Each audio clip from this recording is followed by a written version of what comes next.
Hello, everyone. Welcome to the second session of Nick Land's Anthropol, the Future of Human Insecurity seminar. I'm going to pass on the mic and the camera to Nick to start his class. Okay, cool. Thanks, Mo. Yes, welcome everybody. So today's sort of kickoff point on this is I've broadcast it as the paper clipper, but the paper clipper is really a code for this much more engrossing philosophical vortex tied up with what's called the orthogonality thesis, which is what I'm going to try to I won't say introduce, because I'm sure a lot of you guys have already seen this stuff, but riff off to start off with. And I think it's a really rich topic. I mean, looking at this material and trying to get my thoughts in order about it, I'm struck by really how much there is, and I'm sure there's going to be lots of bleed over from this into future weeks for sure. In fact, it's right now, in my mind, maybe as future stuff comes in, I'll revise this a bit, but it has the capacity to really be a matrix for a lot of the discussion that I suspect we're going to want to pursue in this. So a really good provided on the course outline is the less wrong wiki on the orthogonality thesis. It's interesting in itself. It's very short, but the main thing is its links are all excellent and fascinating. And the first formulation of the orthogonality thesis, I'm going to just trust them on this, comes from Nick Bostrom in a essay that itself has a lot of rich links to other stuff and ongoing discussions in this AI panic community, which is called Super Intelligent Will. And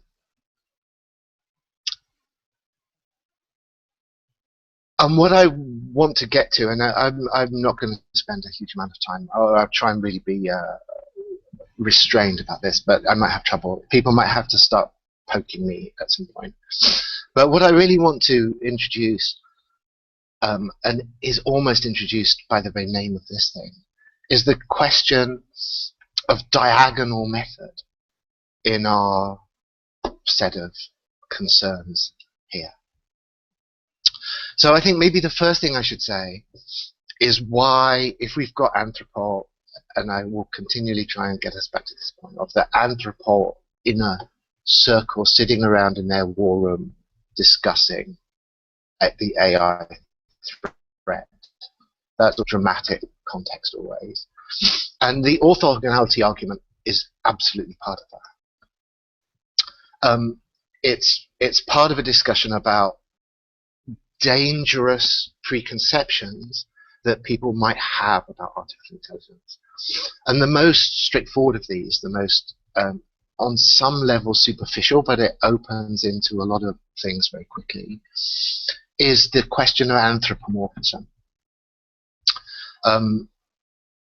Bostrom quotes, I think, a really amusing little paragraph from Elidze Yudkowsky about the sort of scenario in these schlock, I guess, 1950s and 60s sci-fi movies, where some utterly alien tentacled beast is met by some sort of human female star heroine in a kind of seductively torn dress, and is just immediately overcome by uncontrollable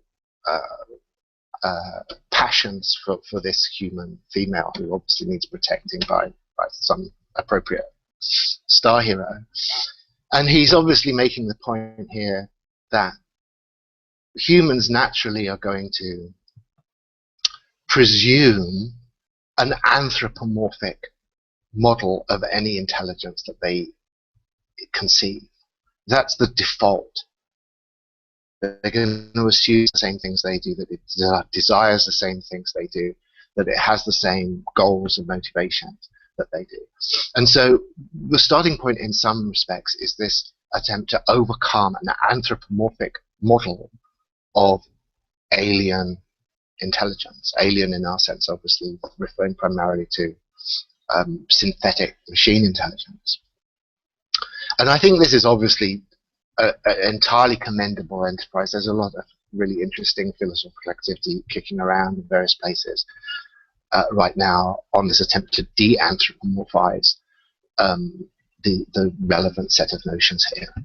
And as I say, starting with this dramatic context, you can obviously see why this is a kind of important tactical point to raise. If there's a kind of anthropomorphic presupposition about the nature of the threat, one's not able to see the threat in its full potentiality. One will miss out all kinds of possibilities. And so that's where the orthogonality thesis kicks off. Now, Bostrom pairs it with another notion, which he calls, let me make sure I get his terminology exactly right here.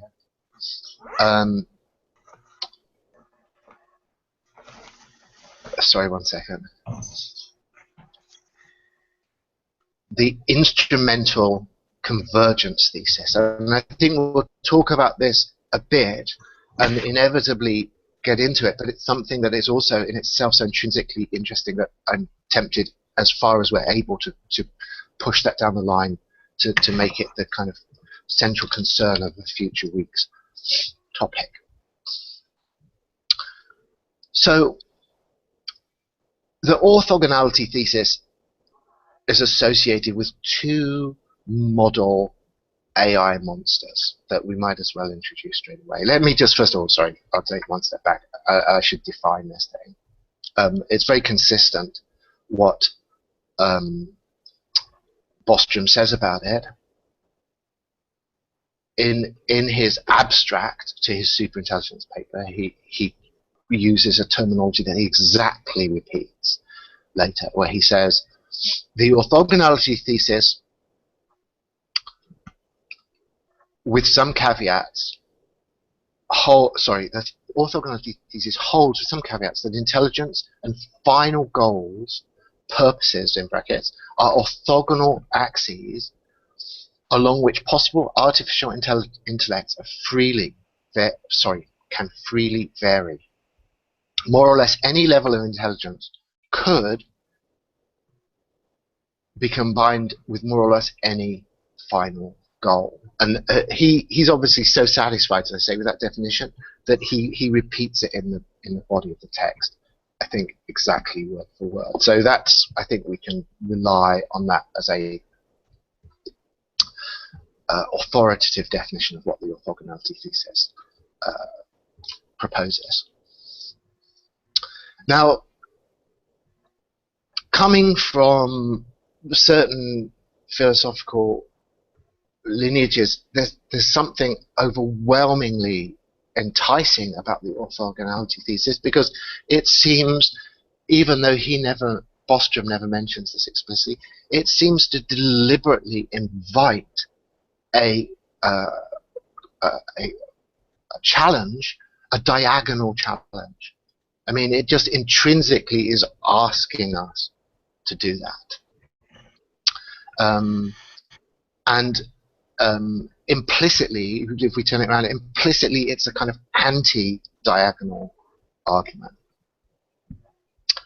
But I think that when you try to do the technical nitty-gritty with this, it's absolutely fascinating. It becomes very, very intricate and twisted. And so I'm going to try and start off with a few thoughts about how that might work out. And it's definitely, as far as I'm concerned, work in progress. So if I can just switch then, just for a minute, from orthogonalism to diagonalism. What is diagonalism? If you look up a diagonal argument, You Google it, it immediately takes you to Cantor and his diagonal argument that leads to the notion of higher infinities. I'm not sure whether it would be a good use of my time to sort of rehearse Cantor's diagonal argument with any adequacy now, but I'll just very, very briefly say a couple of things about it.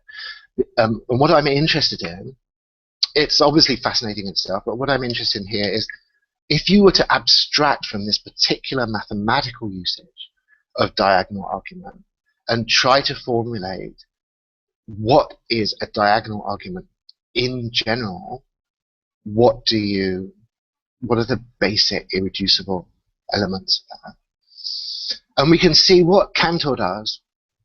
He obviously produces a matrix, a table of 2 dimensions. This is the fundamental thing. And that matrix comes out of an apparently just linear series. So you have, in his sort of model, you have every possible number, every possible countable number. And all of these numbers, the way he's able to diagonalize his little sort of numerical trick here is that there is an arithmetical equivalence between the number 1 and the number 0.9 recurring. So that means every possible number has an infinite extension. It's notationally extendable to an infinite numerical series. So rather than, obviously in that case, writing the number 1, it's the number 0.9 recurring. And that means that you can produce a table that consists of 2 infinite series. You can have a list of every countable number, and where necessary, you use this little trick to make it have an infinite extension. And then orthogonal to that list is the place in the number. So you can have an absolutely rigid geometrical grid, infinite in both directions, that according to what Cantor considered to be the natural set of numerical intuitions prior to the execution of the diagonal argument, contains every conceivable number that you could have. And just to cut to the chase on this, he says once you've produced that table, it becomes a generative tool, because you can systematically go through the table and you can change in the first number the first digit, the second number the second digit, the third number the third digit, the fourth number the fourth digit. And therefore you work through this infinite series of numbers that is supposed to be exhaustive, and you know that by executing this transformation you have produced a number, you've generated abstractly a number that cannot exist on that table, that it's differentiated in one place from every number previously tabulated on this table.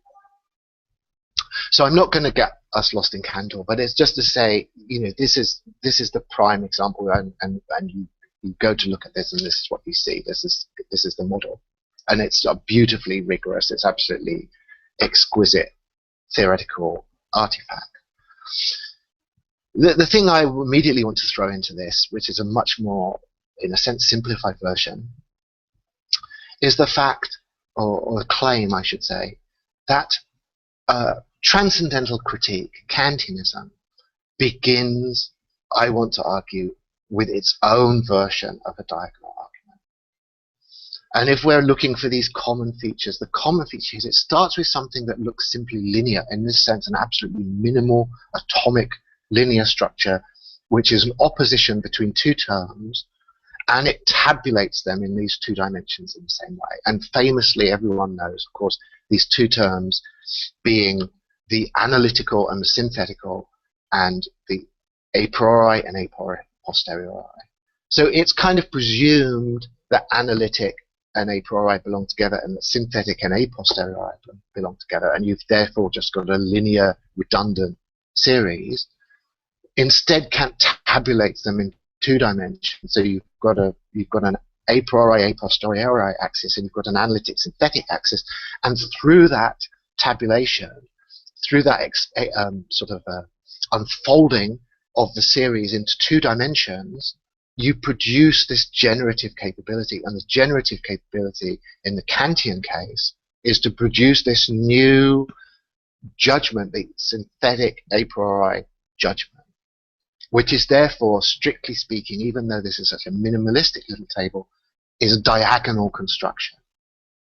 So this is, I'm sure there are ways of arguing about this. I've not spoken to enough people about it to get a sense of what kind of ripostes it's going to face.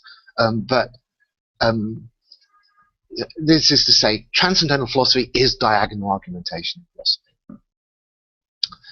So now to get back to orthogonalism as we find it in Bostrom and in Yudkowsky and in the AI argument, which is, I think, I guess this has to be considered to be a kind of a controversial micro thesis of some kind, but I'll just treat it as if it's obvious, and then if people want to dispute it, of course, that's great. I'm going to say I think the orthogonality thesis is a really fundamental piece of machinery in this artificial intelligence X-risk discourse, and so when we're dealing with it, we're dealing with the heart of the whole apparatus.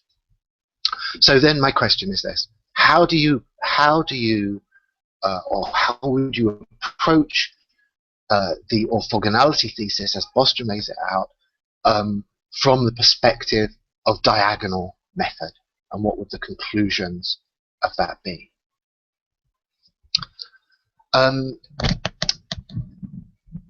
And so what you need to do, it's, I think, tricky.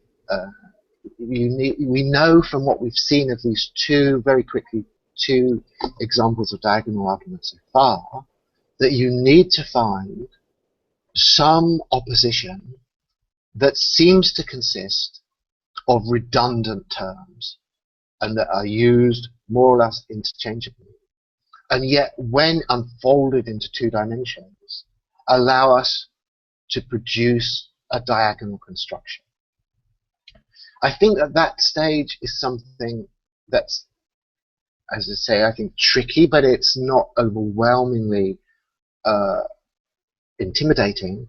Where it gets really, I think, tricky is that you want to end up, as Kant does, with something neat in all of these 4 boxes. So you want, when you've expanded your system, you've got a version of the orthogonality argument that has your 4 different categories, and you're cross-linking them. Somehow, the content of all of those 4 spaces should make sense. And if the Kantian analogy is right, two of those boxes will be completely predictable and unsurprising.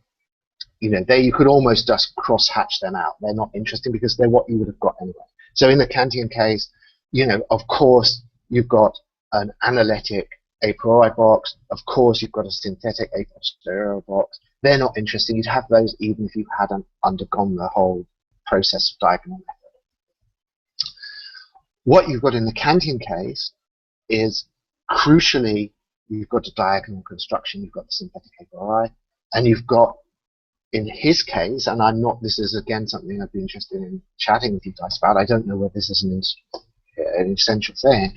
You've got a box that he just blocks out, says it makes no sense. You cannot have an analytical a posteriori box, and so that just goes. That's something I've not begun to play about with or explore or think about or even have any ideas at all about what to think about that. I'm just taking it for granted. So minimally in our case, if we're going to diagonalize on the AI X-risk discourse, we absolutely want a diagonal construction. Now, I think we know what that is.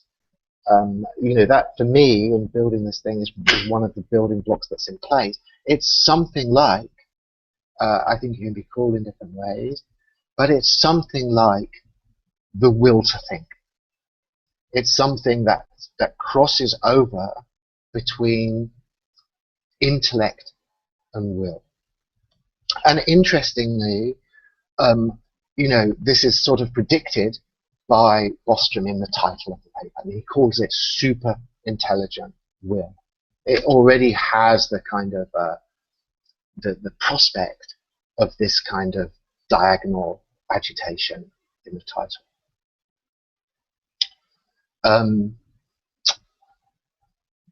I don't think I'm going to try and persuasively construct this on paper. I think we've got a whole bunch of extremely tempting oppositions that are all related and all are, as we want them to be, at least quasi-redundant or quasi-tautological. So we've got the difference between beliefs and desires. We've got the classical is-ought distinction. We've got the goal between goals and capabilities.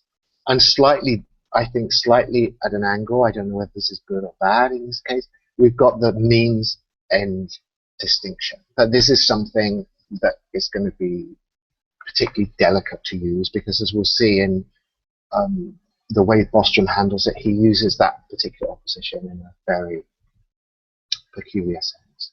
So I'm just going to leave all of that hanging. It's just to say, this is to me the sort of underlying subterranean theoretical mission that philosophy, transcendental philosophy, imposes upon us in encountering this material, is to try and construct it rigorously as a diagonal argument, and to see what things look like once that's been done.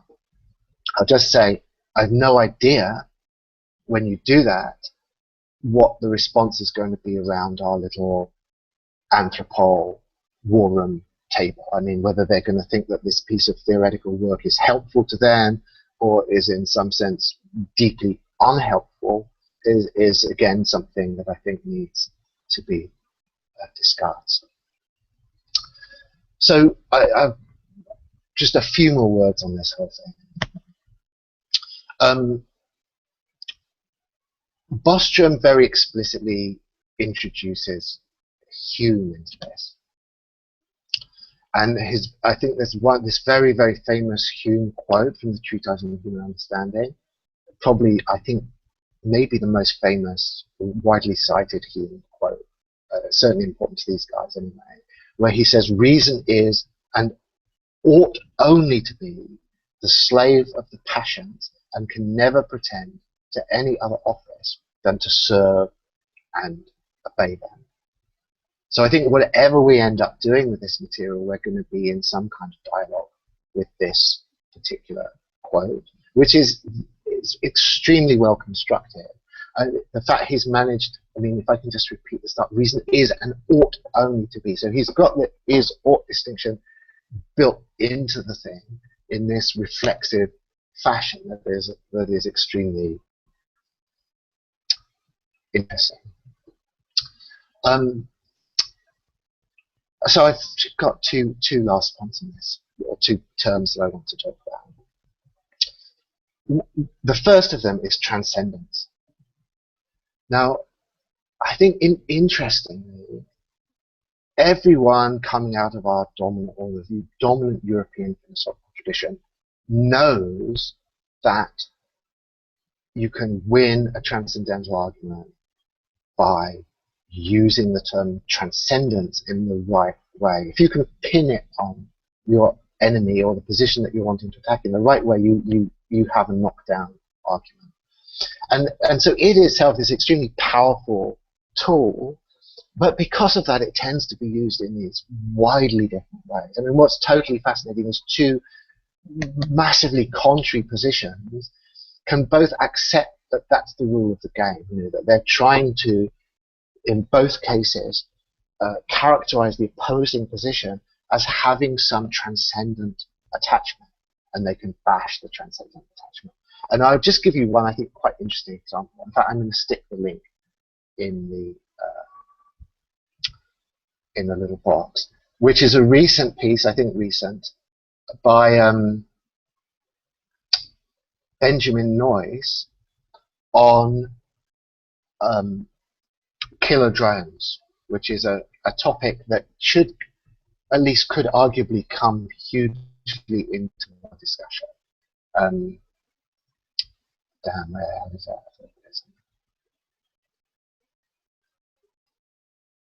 Yeah, here we go.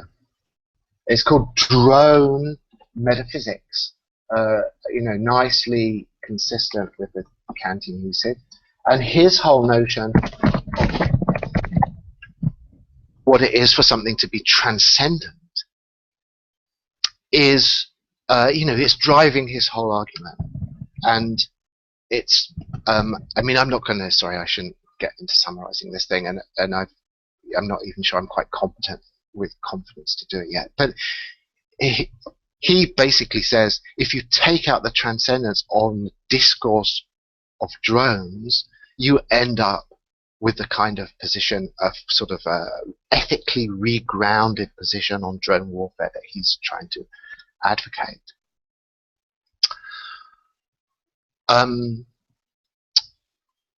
How does transcendence function for us, or among the ways it might function for us in this AI discourse, and particularly tied up with orthogonality? I think there's a clue for that in the Humean position, which is there is a notion of what Bostrom calls, and again I'll make sure I quote him exactly here,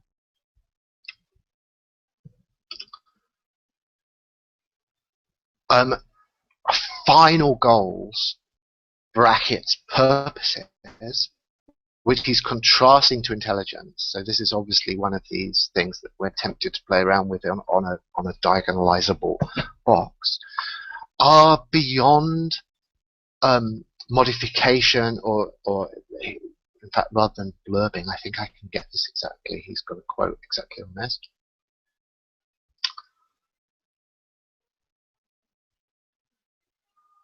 Two quotes.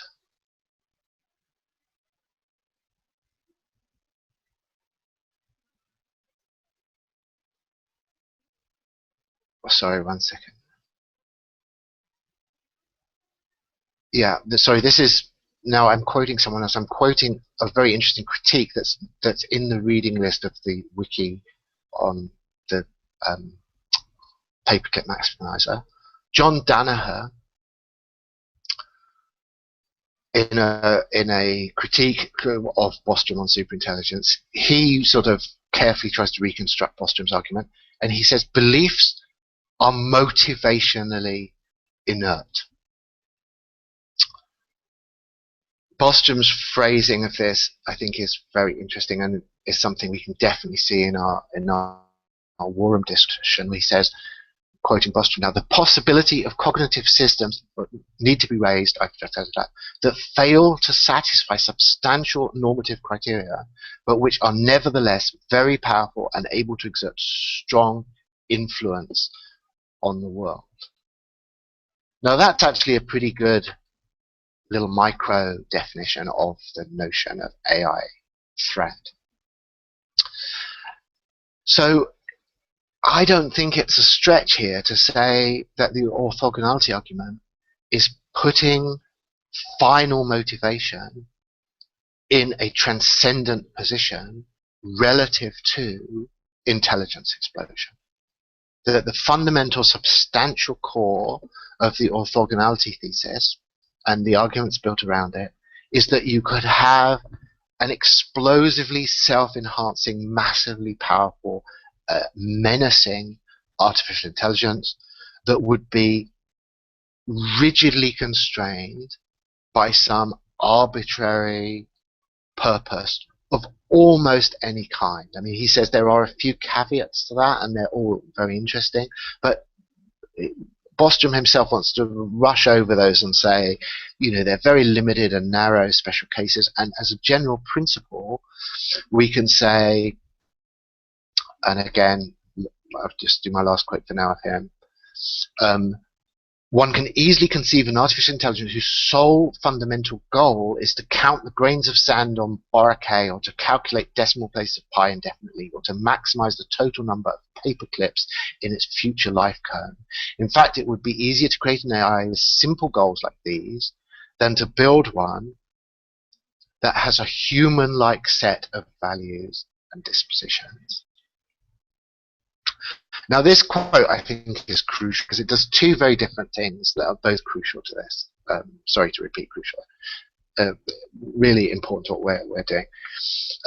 One is that the fact that you could have an open-ended, arbitrarily massive cognitive capability that was slaved, to use Hume's term, to a utterly alien and ultimately malignant goal, or malignant in its implication, I think is one of the fundamental ways of constructing the AI X-risk problem, and I think Bostrom clearly does too.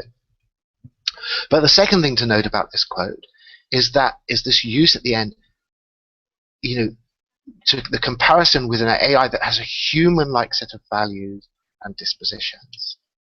So there's a certain sense where I think two very different things are going on here. There's this critique of anthropomorphism that we started off with, and there's the implicit critique of a diagonal argument about intelligence.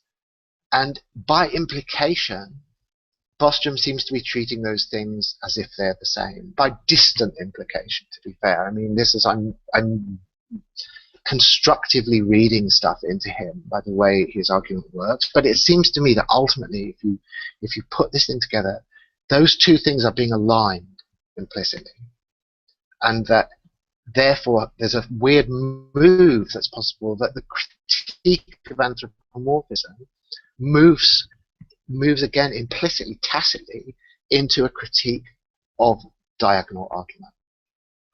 That the notion that there's some deep twisted connection between intelligence and motivation is treated as somehow being already entangled in anthropomorphic presuppositions. And all of the terms that we've got floating around here, I think, are obviously going to be crucial to this debate. So I'll just conclude my little intro by just saying there's a I think precursor to the paper clipper. The paper clipper, just in case, because I've not been explicit about it, the paper clipper is something that exemplifies the orthogonal menace by being a massively intelligent and capable artificial intelligence whose sole inflexible, rigid goal is to optimize, to use, I'll use Bostrom's terms, it's good, the total number of paper clips in its future life cone. So that's to say, it basically wants to turn the universe into paper clips. Is the only thing that it sees as desirable or motivationally compelling. And in the interests of that, it mobilizes an arbitrarily vast amount of cognitive, and therefore, I think these guys would always say, I would agree with them, therefore technical capability. And this problem comes out a little bit, I'm pretty sure this comes from Eliezer Yudkowsky, is where he's first kicking around some of these issues, and he says, imagine that you have some people actually trying to build a friendly AI. And they say, we want this machine, it's going to be unbelievably powerful, and there's nothing we can do to stop it once it gets started. So we want it to be friendly. And so let's make sure that it wants to maximize the amount of human happiness on the planet. So how do we train it to do that? They have a great idea. They say, look, let's just train it with all these human faces that are smiling happily, and sort of drive into this machine by some kind of training process. Smiley faces are good. Smiley faces are good. If you see this, you're doing the right thing. Oh, look, those people are happy. You're doing good. You're doing good. They're happy people. And so, after they've done this for a while and they're totally confident the machine loves smiley faces, they release this vast entity on the world. And the vast entity, after a little while, says, oh, having humans with these smiley faces is an extremely inefficient way of maximizing the amount of smiley faces in the universe. Much better to engrave a smiley face on a salt crystal, and we can produce trillions of smiley faces, within weeks, convert the whole of the solar system into nano-engraved smiley faces, and so sets out proceeding on this process of converting matter into micro smiley faces, and obviously very quickly gets into the point. Humans are a clear waste of atoms that could be used to produce smiley faces. Total human extinction is a necessary intermediate goal on the way to maximize the amount of smiley faces in the universe. So that's the kind of proto paperclipper. I think in the sort of structure of that argument, you get what Yudkowsky is trying to say, and what then later I think Bostrom's trying to say is the fact that you through anthropomorphic presumption about how certain things associate and how they're blocked together, and an overconfidence in the recognizable human-like thought process of this machine, you set what seems like an extremely prudent end goal that then becomes rigidly unrevisable, release this unspeakable amount of machinic capability, and that machinic capability will realize that final goal mechanically, without any possibility of deviation, in a way that's absolutely destructive of the goals it was meant from a human point of view to ultimately serve. So we can see, obviously, as I say, sitting around Anthropol war room, we can see this is like one of the things on their agenda. They have to say, look, how treat this as realistic is this? How central is it? How much of a model is it of the kind of thing we're trying to avoid? And what can we do to avoid getting into that problem? So that's their concern. That's Yudkowsky's concern. That's the AI community, friendly AI community's concern.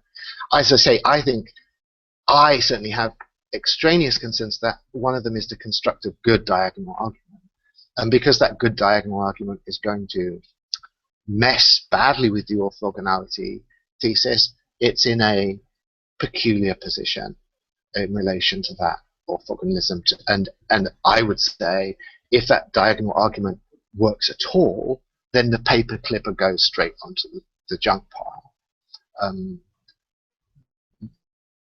But okay, I think I'll stop at that point and open the whole thing up and see what people think about this stuff.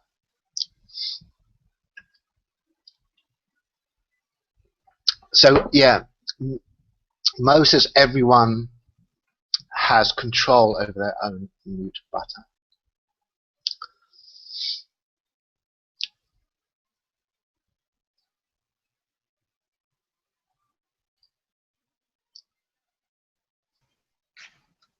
So you guys were talking last week about the possibility of construing emergent AI as an eschatological event, and that there was a kind of teleological, transcendent sort of way of interpreting this. And I think, Nick, you kind of countered it with something that Kurzweil said about the history of religious apocalypticism as a kind of retrochronic insight of some sort of future event, something kind of like that. But I wanted to ask perhaps if this argumentative structure that you're outlining here is what you're talking about. The process that we're trying to outline here is not so much teleology, but teleonomy. And that if this is what pulls it away from that really... Yes. I mean, I'd have to say these terms to me are in extremely fluid state. And I think it's when people put together some really good arguments using these terms that they begin to crystallize in a certain way. So my exposure to teleonomy up to this point has been that I sort of like it in principle, but I nag at it a bit because it's often used by biologists who simply have an allergy to teleology and talk about teleonomy because they feel that they're not going to betray the modernist project by invoking these peculiar medieval notions. So it's not, I think, very strongly theoretically grounded, and it's often purely just a substitute term that's driven by some kind of sense of cultural correctness. I think it's a kind of I think modern science has its own sort of deep set of ethics, if you like, that are based upon the trauma of its split from medieval modes of thinking, and that they have rendered certain types of language as taboo and stigmatized, and that's not a good reason to avoid those terms. Even if you end up saying, so I'm very happy. I think teleology obviously can't be. I mean, mechanism teleology screams for diagonalization. So I have no argument with you that you don't want to end up simply, as partisan for one of those two terms. But I'd like to see the language that we're introducing do something that's got theoretical structure to it, rather than just coming from a particular set of cultural allergies and historical, if you like, a historical sense of obligation. Yeah. Cool, thanks.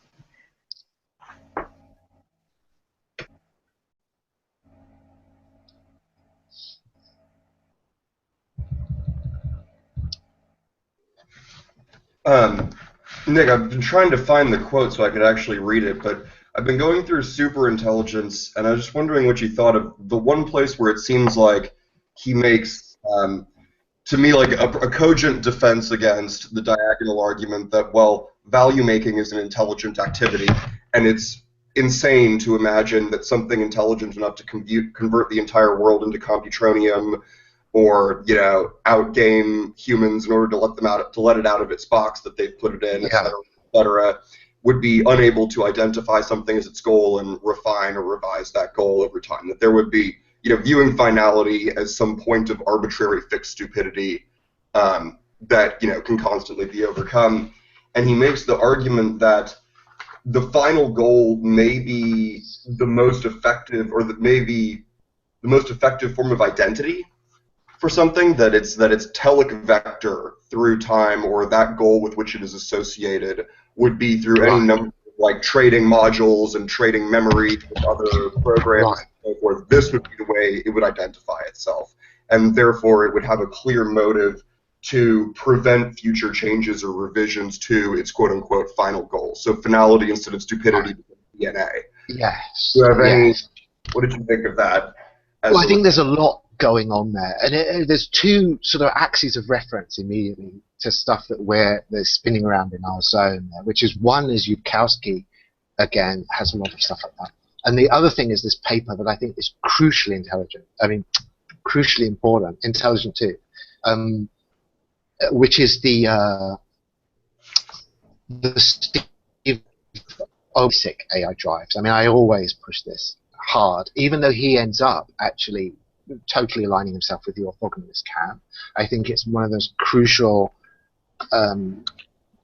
theoretical papers that has been produced, in our time. So really important stuff. And both of those are going on in what sorry, which one was Austria that? was saying. Broke up a little This bit. is the Steve Omohundro called Basic AI Drives. It's one of, if you go to the paper clipper maximizer, no, sorry, the orthogonal thesis wiki, which I think if I haven't, it's on my little reading list. I can link it again right now if I need to.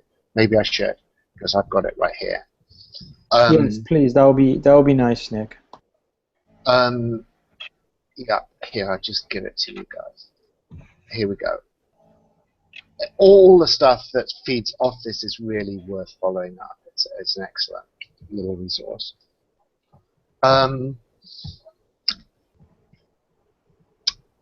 Yes, so I think we're going to get into this stuff. We probably can't because it's too crucial. What it's talking about.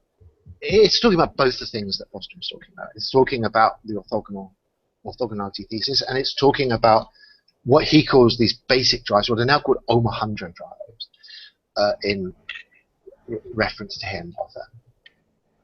And he's talking. Sorry, I've said both of these things. Yeah, he does it the other way around.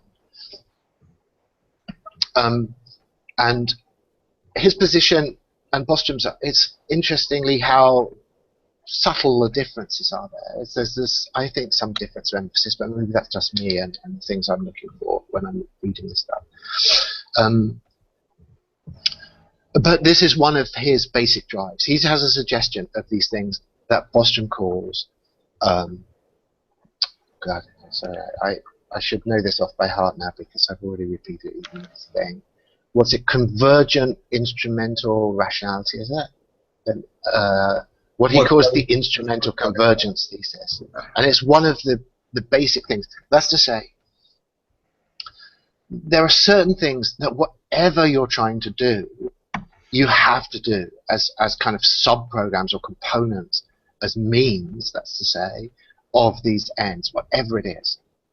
And so, now this claim, I think, is of absolutely vast importance to this stuff. I mean, to me, it's really one of the crucial building blocks in this debate.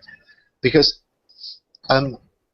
you get an extraordinary amount of content out of this. Let's just, I won't get lost in this, but I'll just rehearse it very quickly again. Which is to say, Bostrom's starting point is that you want to have this two-dimensional axis, where you've got intelligence and motivation as completely independent axes. And if you don't end up with that, if you don't end up with intelligence and motivation as independent axes, you don't have an orthogonality thesis, and you don't have the whole machinery that they're wanting to build on that. You don't have the kind of threats that come out of that orthogonality thesis. Bostrom says, okay, there are these caveats, and the crucial caveats are the same things, basically, are the most important ones are the same things that Omohundro outlines in his basic AI drives, which are things that you end up being motivated to do certain things by wanting to do anything whatsoever. And those kind of things include obvious things like resource acquisition. They include, I would have thought, most crucially, intelligence amplification. I mean, we have to get back to this one because we started last week with intelligence explosion is the kind of alpha and omega of the whole AI threat thing. And if you don't have an intelligence explosion, you don't have a kind of serious AI threat. An intelligence explosion itself has a lot of content to it.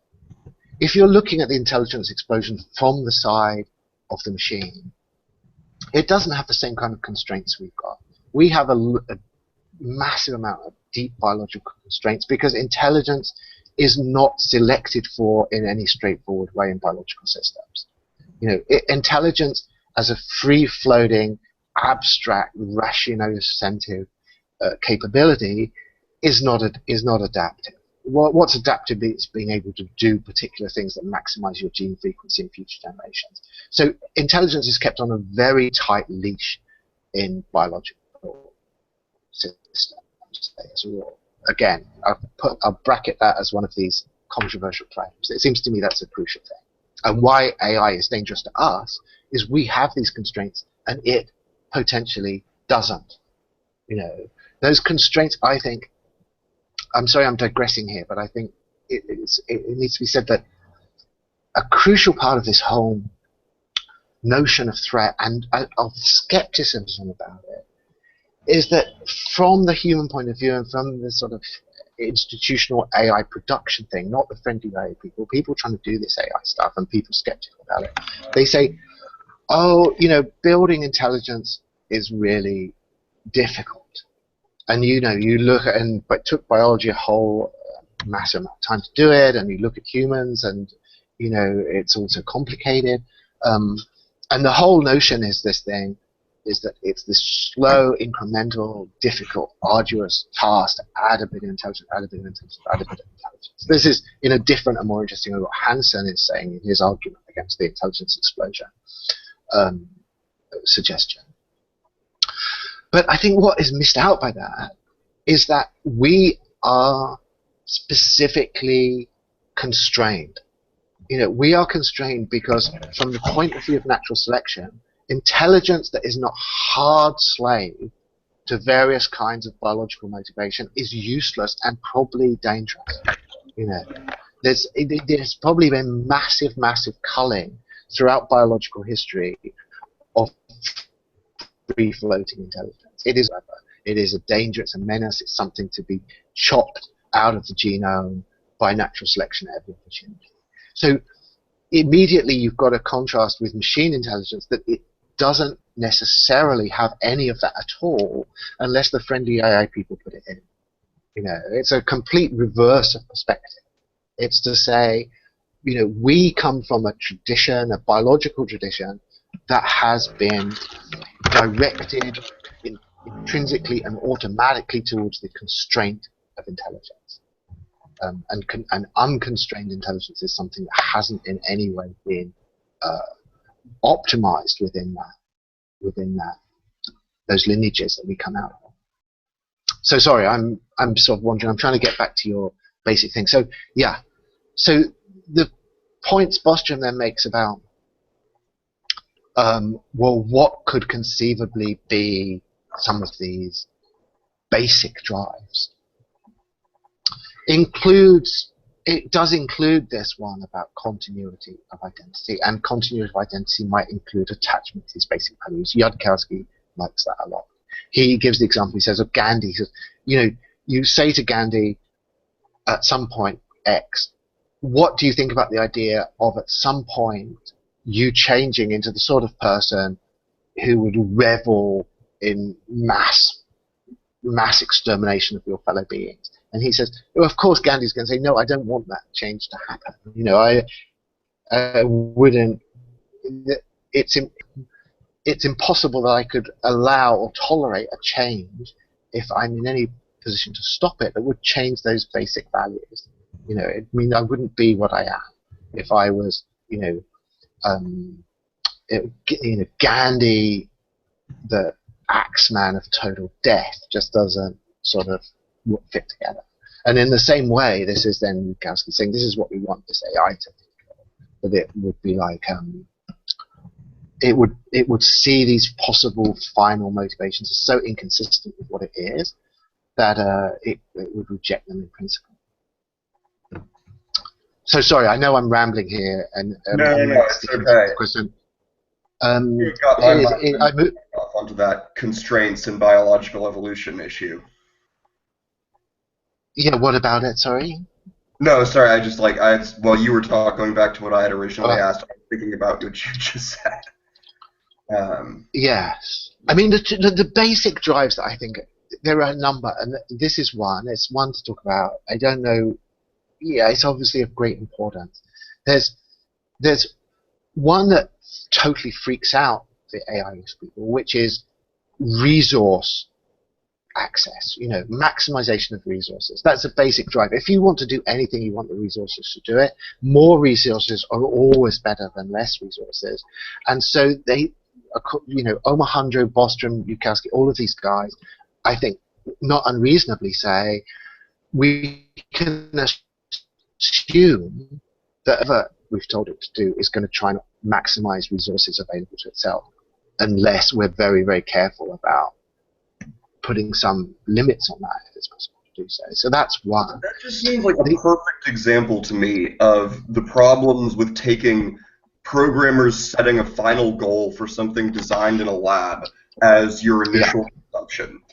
Because that only becomes, if you have something whose fitness function or success function or whatever we want to call it evolves in the wild, even if the wild is something ultimately boxed by a laboratory or made by one, then if, for example, it's really efficient in its ability to use computational resources, and so all the things that it goes around doing to, win X or Y game, never require it to go, well, shoot, if only I had the equivalent of a beach converted to Computronium, then it doesn't seem necessary to me that take over the world to convert it into acquired resources would ever crop up as a gigantic goal for it, unless you programmed it with some incredibly simple, unless you actually tried to create this sort of fixed point of stupidity, which is, maximize paper clips and future light cone, only at that point, and then sort of assume that it's like the difference between a rational expectations framework and a transcendental framework of intelligence, if that makes sense. Like taking the rational expectations model, applying it to some very simply defined goal, assuming that it has a syntax implied by the language of this goal, and then yes, you can assume it'll get resource acquisition as a basic drive. But if you look at it as something that evolves, that has a transcendental structure. Yeah. I don't know. It's interesting, this one. I mean, I'm pretty sympathetic to basic drives in the sense that I think it inevitably gets to this question of anthropomorphism, and it's something that I think all of these people are trying to warn us off, and we have to be careful about it. But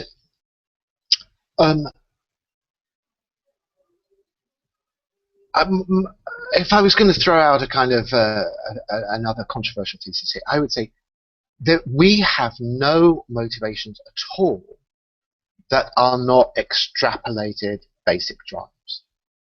Like every single thing that we want to do, or that we value, or that we think is important, our whole motivational structure has come out of basic drives. But because they're the only things that are reliably selected for. It was always going to be the case that an entity with strong basic drives is going to outcompete one with weak basic drives. If something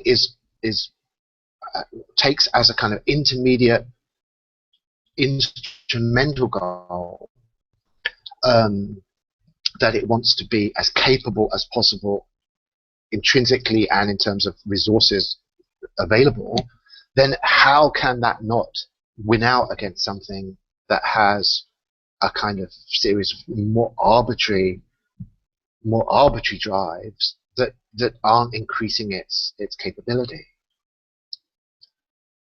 So it just seems to me we instantiate the kind of plausibility of this basic drives thing. Yeah, Lendor's asking what are basic drives. Basic drives, they come from this Steve Alejandro paper, and they are goals that automatically are introduced by the pursuit of any drives whatsoever. So if you start off with this thing, which is to me deeply questionable, I'm not sure it's the same.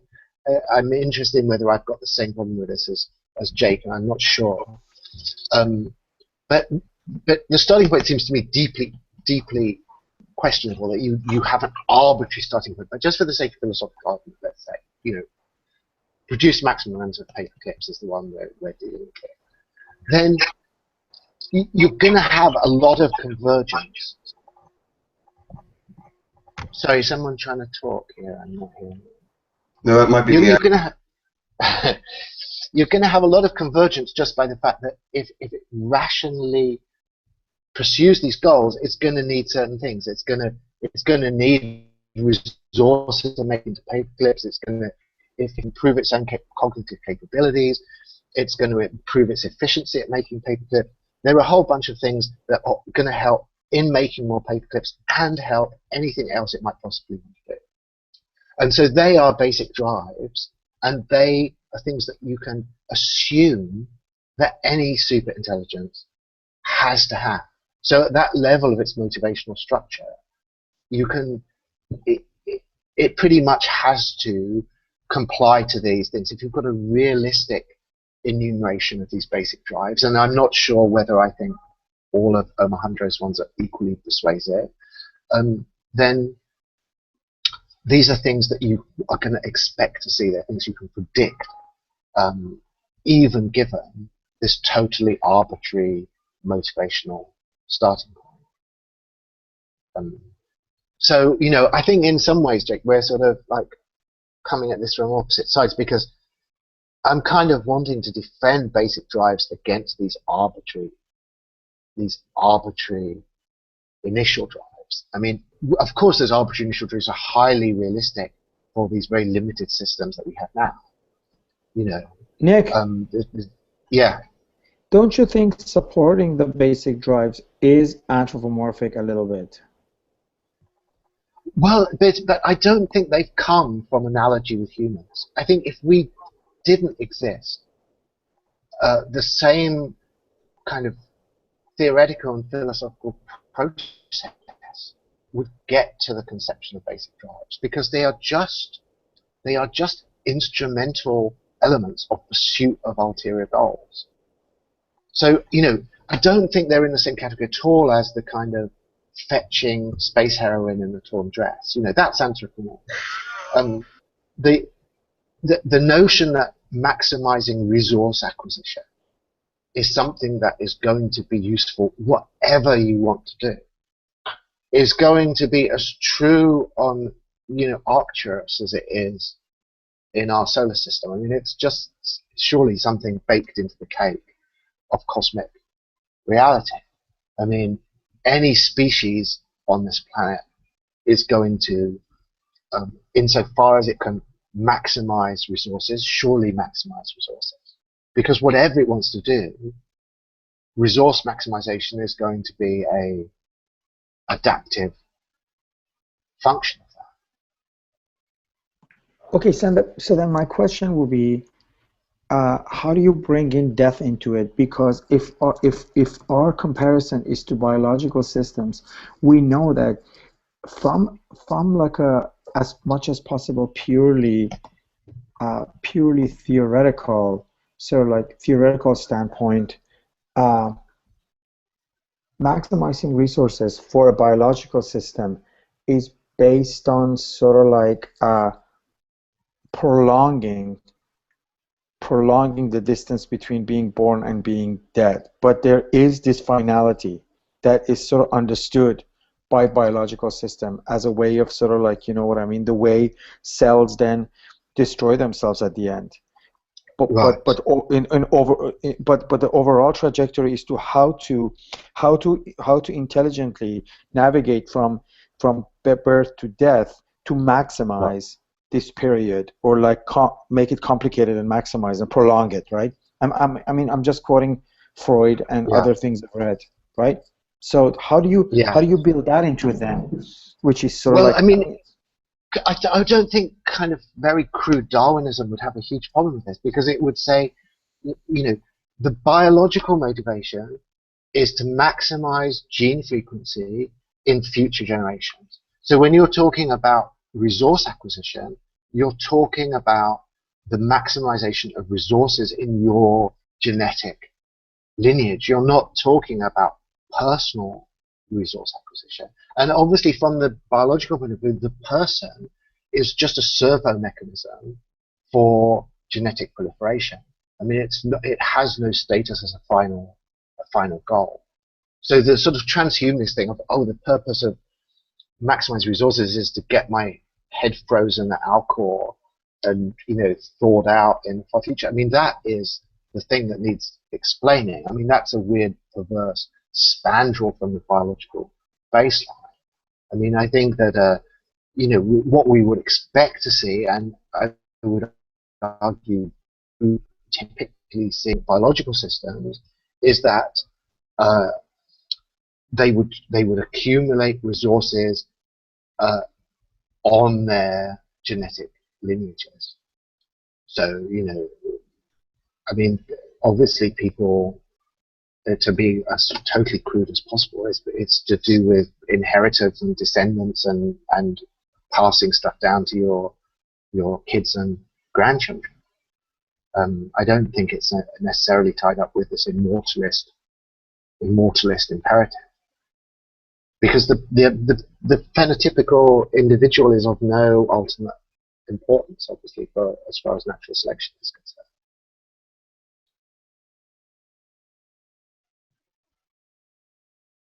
Thank you. Yeah, so I guess just a coda as far as the basic drives goes is that I agree that the basic drives is sort of a place to end up in converging, maybe that we are coming from opposite directions, just in the sense that it seems like the rudiments of an exposition of the transcendental features of intelligence, evolution, or explosion, or whatever, as it occurs on this level, like past a certain, tipping point, phase shift, whatever you call, the artificial intelligence move, and that whether you come at it from this instrumental perspective or sort of transcendental reasoning perspective, it's what we're looking for. Because we don't know, the one thing we definitely don't know is where it starts. Like, it's definitely an X factor at its origin, and we know that our issue concern is where it's ending up and what it's going to be doing there. And so we're trying to develop, schematism that it can intervenes between the two. Yes. Totally. I mean, I think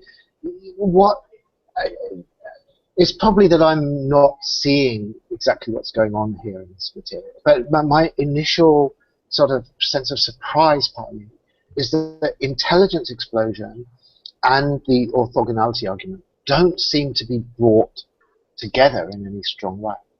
And I find that surprising, because intelligence explosion seems to me to be absolutely dripping with basic drives. If we assume, from your X factor point of view, that if we're going to have an intelligence explosion, wherever it happens, it's going to be that most of the work of bootstrapping it into this escalating state of intellectual capability is going to have to come from it. Whatever the catalytic conditions are for intelligence explosion, it has to do the work. Clearly, humans are not in a position to minutely program superintelligence. I mean, that's an absurd, I'm assuming it's an absolutely absurd possibility. So if we're saying that, then we have some sort of, the starting point is extremely interesting. So what is this autocatalytic intelligent circuit that is the seed, the kind of trigger for an intelligence explosion? It obviously has to be, I mean, when I use this term, Amy's just repeated it, will to think. There's a whole bunch of different things. I'm just, for fun, putting it into this Schopenhauer, Nietzschean kind of terminological lineage. But it has to have, as a fundamental motivation, the escalation of its own cognitive capability. I mean, I take it that just is what intelligence explosion means. It has, if this thing it is going to ignite, it ignites because its fundamental purpose, its fundamental as far as it's defined by the very notion of an intelligence explosion, is going to be to make itself smarter. So to start off with these weird arbitrary drives like make paper clips or make smiley badges, all of that seems to be utterly weird. We know what this basic drives is going to be, which is auto-escalation, which is self-enhancement, which is self-improvement. It's that positive feedback circuit of runaway intelligence production. If we don't have that, we don't have an intelligence explosion. Our whole topic has disappeared.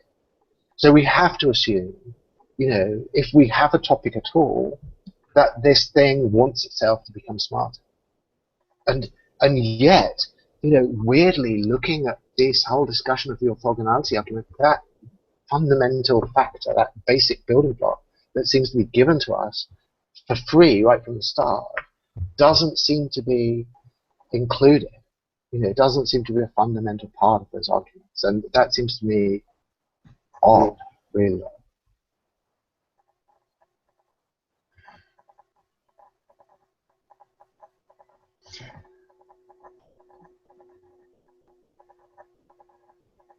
Should we try to? Oh, sorry, Jay. Go ahead. No, go ahead, please.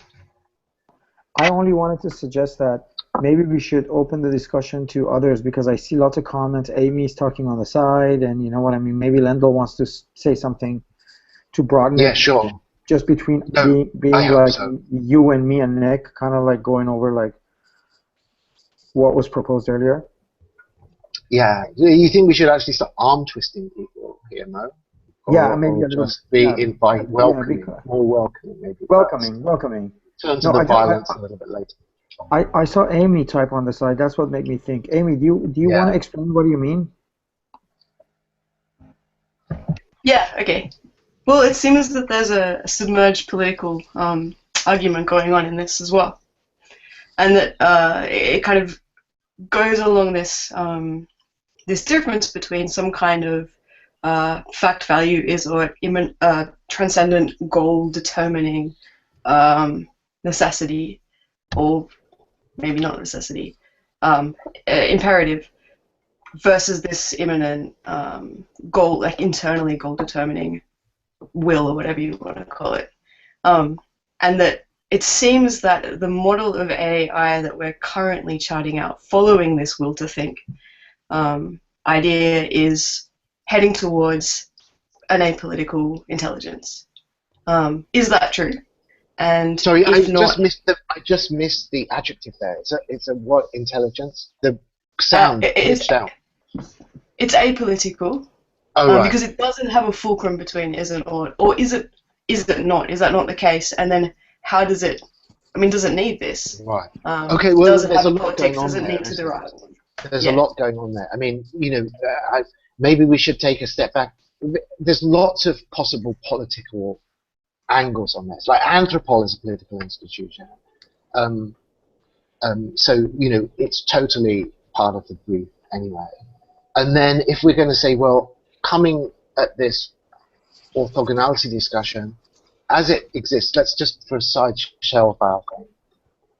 How does that tie in with various notions of politics? Like, am I to take from what you're saying that you want to align the word politics actually with something at least fairly consistent with the sort of thing that these guys are doing, in the sense that, by these guys I mean Bostrom and these people, that they in a way almost have a slot for the political meta-program, and then there's a set of sort of technical, instrumental, algorithmic processes that should be subordinated in principle to these sort of higher level ethico-political commitments. I mean, am I understanding the structure of what you're saying?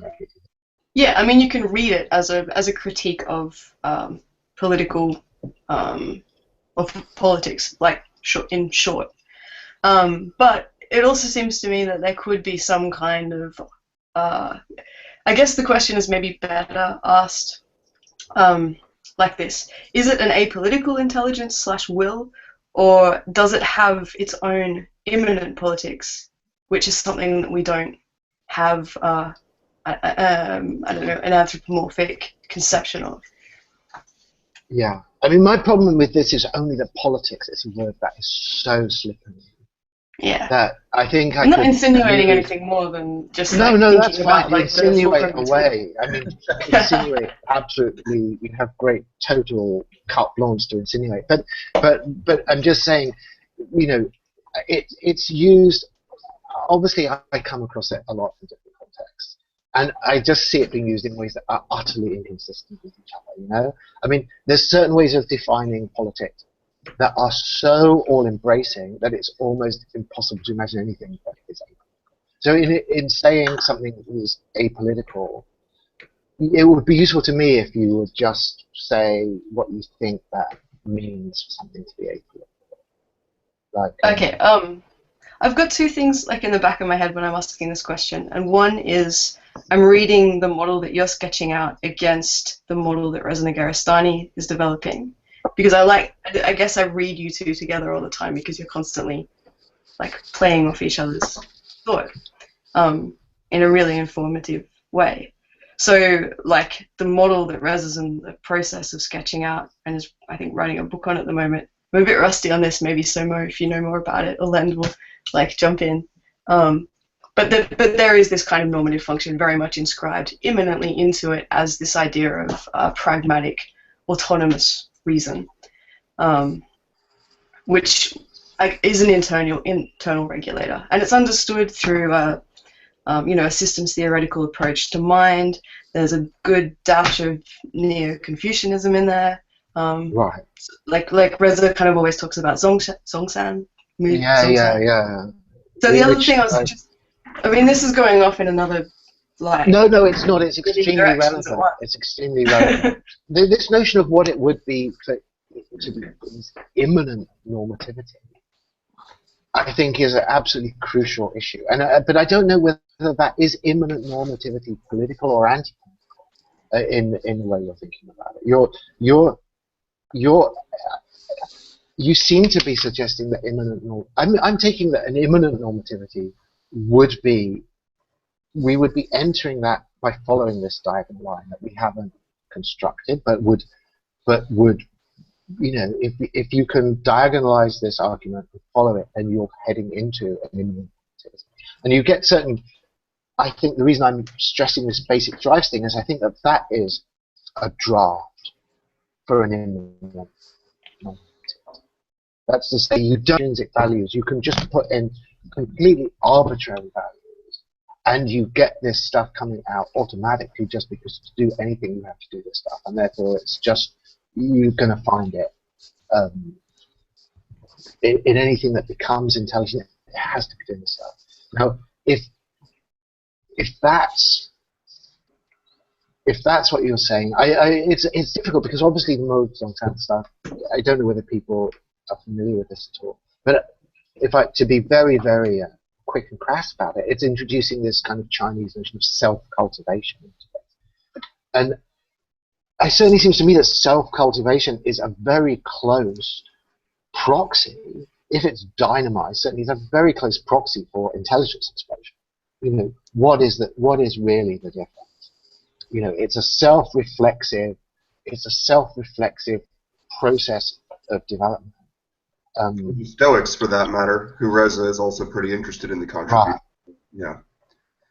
It would seem, as far as being political or anti-political, and maybe this is just because I kind of have an increasingly poor opinion of the political and the radically political over time, is that it would seem that, so the political, I think, as Amy, you kind of started to define it, was having this is-ought trade-off or conjunction that was about immanentizing the fact-value distinction. Well, so if the facts as the AI sees them are the information states of matter in its vicinity, and its value is intelligence explosion and amplification, right. You could see a certain eschatological alien politics being that conversion of all things into more computronium for the AI to think with. And so maybe it is the anti-political immanent normativity that is the fate for us. Because it's politics. Sorry, I missed that. Would inevitably converge upon apocalypse. Jake, could you please repeat the last part? Because I think Nick had a problem understanding what you were saying. Yeah, just missed one word there, Jake. Sorry. Yeah. As you were preaching apocalypse as well. So. Yeah, I just said that maybe it's the anti-political version of the immanent normativity that is the safer for us, because the political version of the politics of such an AI, under this definition that revolves around flattening facts onto values onto facts or vice versa, inevitably converges upon the apocalyptic for us. Yeah. Yes, I mean, again, there's a lot there. I mean, if I was just to nod absolutely unreservedly to all of those comments, I would probably exterminate weeks of intense discussion on all of those questions. I mean, the reason obviously I've set this up, and I'm not saying the framework is particularly robust, but this whole Anthropol thing is an attempt to make sure that it's to produce a sort of theatre in which we can play out some of those political concerns, for sure. And like the X-risk thing, AI X-risk is definitely designed. If we let this thing happen in complete indifference to any goals that we might have for it, then it is almost, by definition, apocalyptic. And then we get into a bunch of these complicated things. I mean, the thing, I honestly don't understand quite the trajectory that sort of raises on in it. I'm very interested in it, and Maybe we I can find it hard sometimes.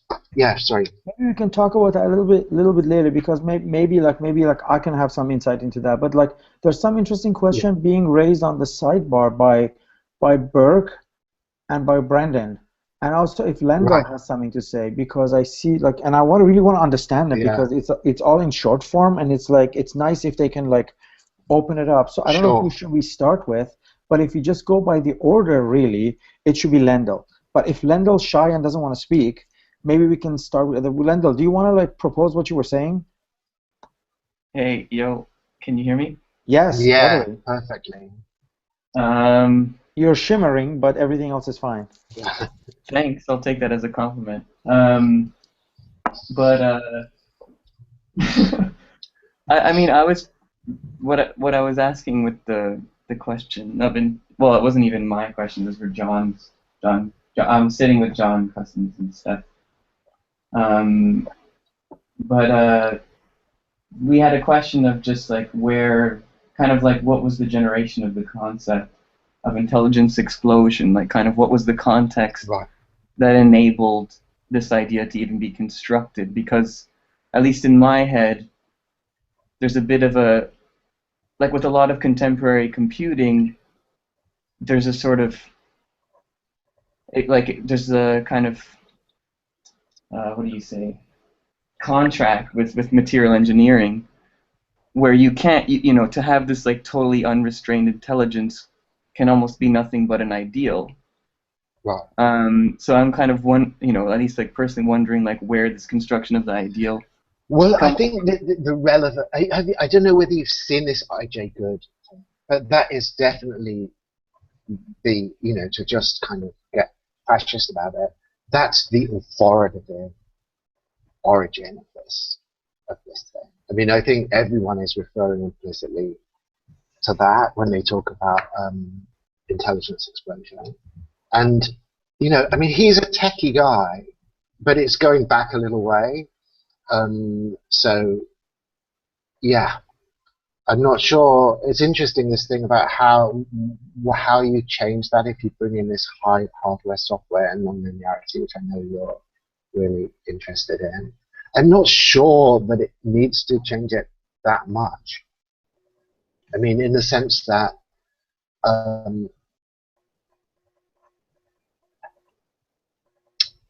if intelligence explosion acquires explosive acquisition of material resources, from an abstract philosophical point of view, is that really a major revision of the idea? I'm not sure why it should be.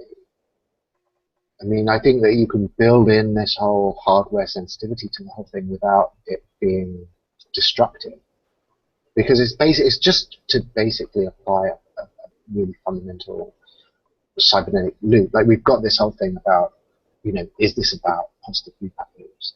I mean, I think so. It's just to say, can you model a positive feedback loop for the genesis of intelligence? If you can, however abstractly, that's your notion of intelligence explosion. I just mean that, well, like, so that's all been fine. It seems at a certain point, even with the escalation, it's going to have to take into account its material constraint. Yes, but when you say constraint, I mean, is it constraints or opportunities? Well, it starts off with certain hardware, doesn't it? It's an enabling. It will have certain hardware. The point that Good makes, that I think is just fantastic, and I'm not saying it goes through with that question, of course not, but it's extremely stimulating, is the fact that let's say it's reaching proximal human level intelligence. All its engineering specs, hard and software, are accessible to them. It's like the difference that you then have between us and it is just unbelievable. Of course, we are total mystery to ourselves on all of these levels. Psychology, neurology, all of these relevant disciplines are, we're dipping our toes in the ocean. It's this completely mysterious thing. We've no idea how a brain is wired. We've no idea how it works on a kind of system dynamic way. Any of these fundamental questions. For this machine, if utterly hypothetical, of course, all of that stuff is fully specified in detailed engineering diagrams. They're specified to the point that it has been constructed. They have been used and worked, and here it is, and it knows exactly why it is at the level of engineering. So, whatever you're saying about its hardware constraints, in inverted commas, I mean, it's got all of that. It knows what that hardware is. It knows how it's been put together. It knows where it's come from. All of that information is accessible to it. And so revising its hardware is like, a problem of such triviality compared to anything that we might imagine for ourselves impossible to make. But yeah. Why is that? I mean, is that just because it knows its engineering specifications doesn't mean that it knows what's important about those specifications, or like what subset of them is important. I'm just thinking of this, I forget whether it's Cory Doctorow or Charlie Strauss, but one of them has this short story. But Jake, what do you mean by, like, I mean, the category that you just say doesn't know what is important about it is like, it's like a loop back to Anthro. I'm getting there. Why does it need to know the importance? Hold on, I'm getting there. But also remember, there's other people we got to ask questions to, but go ahead. Okay, yeah, sorry. No, and it's just, in it, like, the artificial intelligence involved is dependent for its consciousness, or the fulcrum of its intelligence, just because of emergent effects, happens to be like the charge differential between two plates and this, thermal exhaust mechanism that, is part of its specification. But so on a slightly less comedic or, trivial version of that, right. If we've got we've got evolutionary hardware designed by genetic algorithms, any of these things that might be a part of this process, like, I don't think there's any reason to assume that just because it is able to specify its own hardware means that the jump to a new optimal hardware configuration for intelligence is trivial. Or that, like, if we assume we want it to be highly intelligent at every level of hardware specification, that the re-optimization for new hardware doesn't redesign the software basis of the intelligence. No, I think those are very good reservations. But I would just say about this, it is only required that it can, in some region of its engineering specifications, make positive improvements to have intelligence explosion. I mean, the actual conditions for intelligent explosion are extremely limited. If there's any aspect of its configuration that it can tweak with a positive outcome in terms of improved cognitive capability, you already are tracing that curve, because then it is placed in a position to make better guided tweaks, and you've got the positive feedback circuit if there's any leverage into that. And see, what I was going to say before is that it seems a lot more likely to me that you're going to have a lot of things tracing pieces of that curve, and then competition between them driving the entire process far up it, than you are going to see it, quote unquote, singular intelligence just follow the curve all the way up into the stratosphere. Like, that doesn't, like, and Peter Watts makes this point, is that look at the history of intelligence and technology and technological intelligence. It is always war-based. No, I think that's also really crucial. I think the only thing I'd say about that is that, while agreeing, if that you do isolate any particular unit and draw the curve, it will look like an intelligence explosion curve if it's still competitive, even if actually you're not understanding what's happening to push it up that curve without the kind of context that you're introducing here. I mean, I think it's utterly crucial what you're saying on this in all kinds of ways, because I hope we'll get to this. I must make sure we pencil it, but this whole singulon discussion is like it's massive for these people. Sorry. Yeah. No, go. I was gonna see if Brandon wants to chime in, because he's been putting interesting stuff on the sidebar, and it would be nice to hear him speak.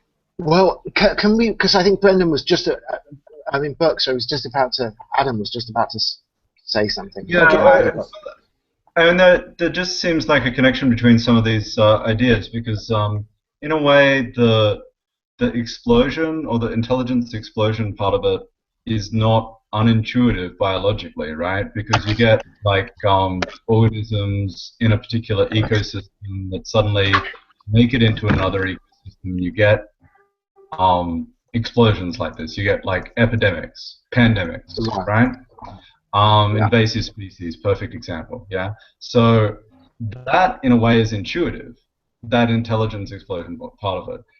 The thing that is very biologically unintuitive is these sorts of orthogonality constraints, where it's not so much basic drives in terms of resource acquisition. Maybe you can understand that a basic drive like paperclip maximization is just such an arbitrary and in a way brittle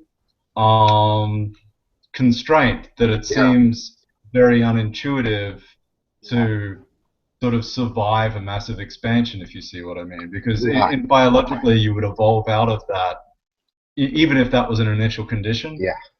And I look at the interesting thing with Amy, you would get a negative feedback, right, that would sort of moderate that in some way, anyway. Yeah. No, I totally agree with what you're saying. But to an awkward extent, I agree with what you're saying, because I sort of feel, we should try and let this idea off the leash a bit, even though, I think all your intuitive responses are absolutely right. And I'm calling it brittle. Look, I'm totally devil's advocating here, because I think you're right and they're wrong on this. But, their comeback on this is it not somehow anthropomorphic of us to say that this is a brittle goal, and are we not just importing our own sense of what are robust, sort of plausible, meaningful goals onto this thing, and saying that its particularly bizarre paperclip maximization goal is brittle, is just an expression of our own anthropomorphic prejudices. Now, as I say, I think that what I've just said to you is a hopeless, nonsensical, and totally implausible argument, but I think that is the comeback as is on your argument there. Sure. I think just that it's intuitive isn't strong enough, right? You need to then map out, well, does that just suck for you, or is there a good reason behind that intuition, right? And I think certainly in the world we observe there are negative feedback loops as well, but that's kind of a starting point. But I guess that was the end of the thought, though. So, the negative feedback loop, I'm assuming, as stands on the kind of ridiculous, but I think culturally significant paperclipper maximizing argument, is that at a certain point where you're sort of somewhere out in Jupiter, converting Jupiter into paperclips, you've become so dysfunctional ecologically that the whole thing caves in. And so it might just be that the closure of the homeostatic circuit is too late to help humans. That the point where it actually becomes an unsustainable process is too far down the line to be of comfort from the point of view of our consideration. But I think that's good. I've not really sort of put it in that ecological context, but I think that it should be. So can we go to Brandon? Sorry, Brandon. I'll just say two things. One, first of all, I took the paper maximizer value as just a kind of idea that this computer will have no human values and will just have some other value be it Right. paperclip maximizing or anything, and it's Yeah. going to get in the and that was sort of the idea of Udowski. He was just trying to think of some other value outside of human values that would Well, be that's dangerous. one part of it for sure. Yeah. Yeah. But that is separate from the orthogonality thing, isn't it? Like, yes, for sure, he's trying to force us out of this anthropomorphic frame, totally. But then it's also the case that there's this complete independence of these two axes, so that as it becomes more cognitively competent, it doesn't in any significant way revise its final purpose. If it did, it's not going to look like paperclip maximizer, is it? I mean, if it starts off building paperclips, but then it's on some sort of learning curve that is modifying its value system so that its actual goals are changing, then it's a totally different kind of monster altogether to that, isn't it?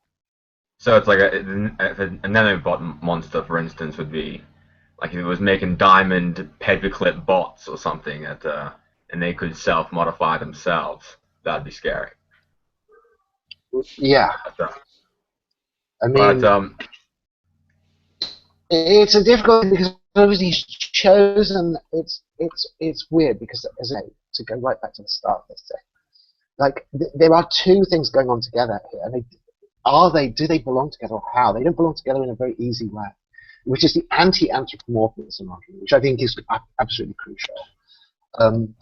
And there's the orthogonalism argument that is treated as if it is somehow the same thing, but it's not simply the same thing, at the very least, is it? And the reason that paperclip maximizing is a good choice for that argument is that it has no reflexivity at all. Like, the self-improvement of the machine and the production of paperclips are completely independent. It can churn the whole galaxy into paperclips and it will not have improved its own capabilities as a machine by anything at all. I mean, it will show a kind of absolute human level of self-improvement. It's not blocked entirely by this transcendent, I would say, transcendent motivational structure.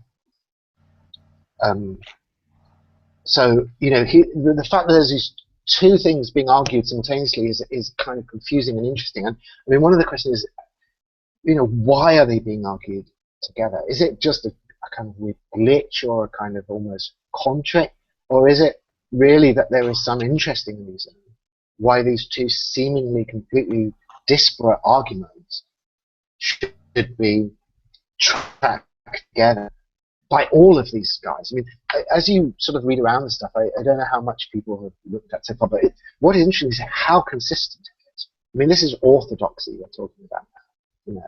I think if you don't believe in the paper clipper, you are a total heretic in this circle. So can I now bring up that sort of like perspective of Reza into the picture? Yeah, sure. Really, it's not really even about perspective of Reza. It's about what I think perspective of Reza is about, which could completely be wrong. And he's not here to defend himself and or explain it. So maybe it's just like the way I have understood. And it's another binary, or it's another like two ways that I see this argument sort of goes. Is like from one trajectory, we're talking about like the way you talk about it, Nick, which is sort of like the more appropriate metaphors are biological. The more and sort of like this evolution has similarities with biological evolution. From the other standpoint, I have to stop myself from Reza's standpoint. From the other standpoint, the superintelligence emerges totally from a social process, from a inherently human-based sort of like intelligence, which is rooted in formalized language, coming from language, and coming like reason being built on capabilities of language. but then of course getting out of it and becoming an alien force that way. So these are to me like another way of sort of like seeing a dichotomy or like a opposition going on here between like the way super intelligence sort of like emerges. One is through one is as an extension of human culture. The other one as sort of like a extension of biology. Of course, they're like related, right? But like one privileges the biology and the biological metaphors. One privileges sort of like philosophy and culture and privileges those metaphors. I don't know if this is any helpful, but maybe we Yeah, can discuss this.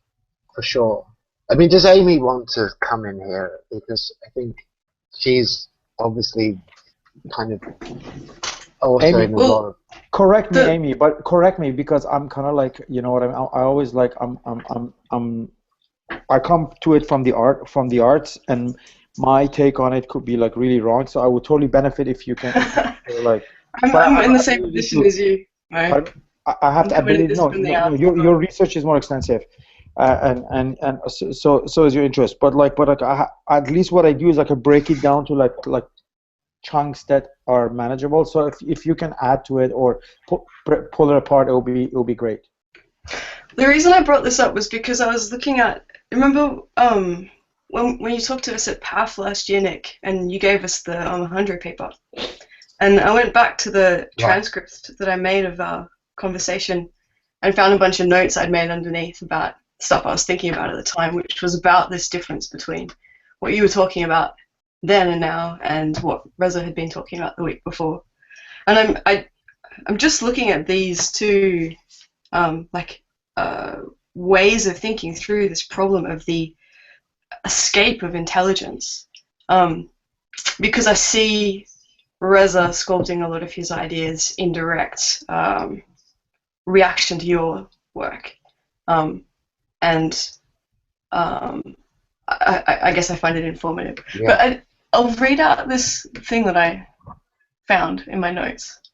In Reza's case, so yeah, there's a premise that you're both kind of shooting for the same kind of goal, but Reza tries to knit in this political wedge that is explicitly not there in your work. So in Reza's case, you get a minimal functionalist theory of the mind that accommodates a deliberate slippage between human and machinic thinking in order to underwrite a definition of humanism that unfolds inexorably into what he calls inhumanism. Under the peripatetics of autonomous reason, Reza's pragmatic humanism is effectively a series of revisions of the human that most likely, although he's not ever explicit about this, erase it. In this perfectly reasonable inhumanism, the human simply and constructively vanishes under the pressure of these feedback loops between the scientific and the manifest image. And it's on this point that he draws a distinction between inhumanism and anti-humanism, which I think is meant as a critique of your work. Anti-humanism requires, and this I think is not correct, and maybe you want to like put us straight on this, a stable, theologically inflected, this is Reza's version of it, definition of humanism in order to have something to humiliate, and is therefore reliant on the kind of essentialism and definitional stability, even though it opposes it, that inhumanism much more radically, so the argument goes, refuses to admit in the first place. Inhumanism is far too rational to indulge in these fantasies. It's the calm Mobiusoidal unfolding. It demonstrates that essentialist definitions are fundamentally incompatible with any program of practical intelligence construction. Right. Yeah. Sorry, actually, I'm beginning to get a Nick, no, I'm getting a glimmer here, and it sort of ties up with what Mo. Sorry, Mo. Can I just say? That's exactly what I was gonna say. That this sounds like Amy is kind of like saying kind of what I was saying, but kind of like with more technical language, and I was saying it like basic. Like it really comes down to this, and it would be great if you can like address this.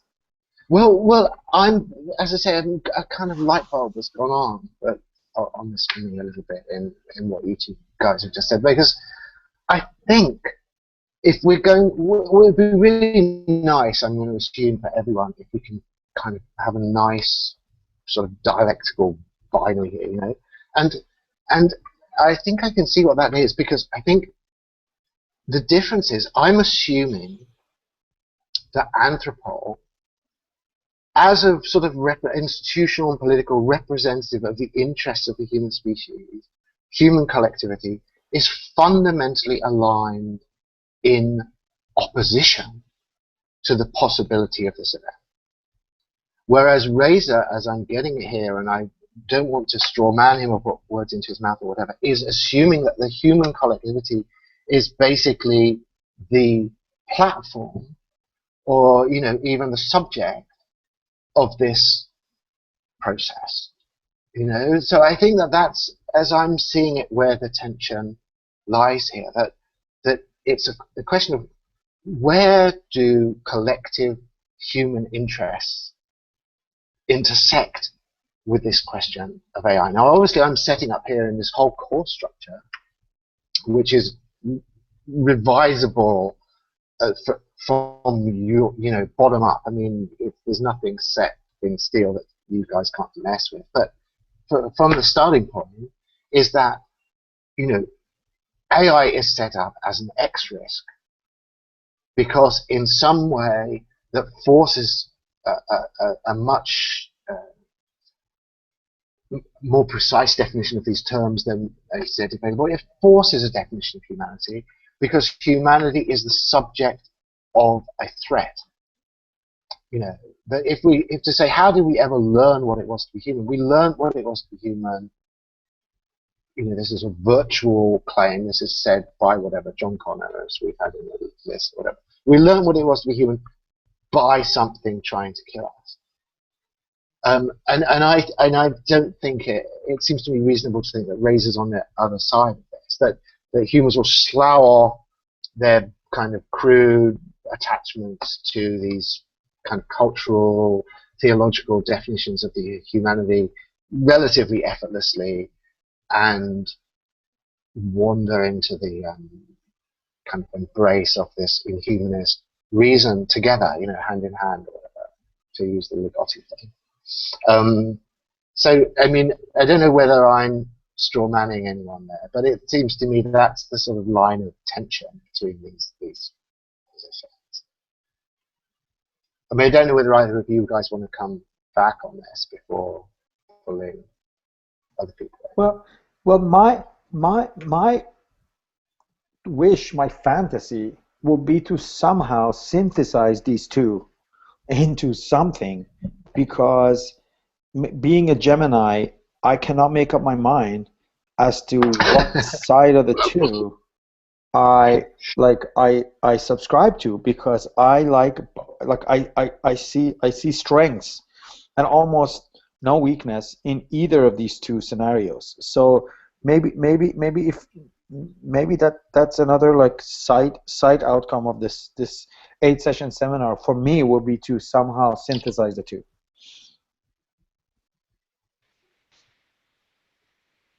Yeah, conflict reduction. I'm sure there's an Anthropol. Can we have a new Senate debate mode? Reza, as you know, is very irrational in the way he responds to emails and stuff, as much as he proposes like a rationalism. But he's going to be busy all the way till December. So I think sometime in January, maybe we can somehow actually.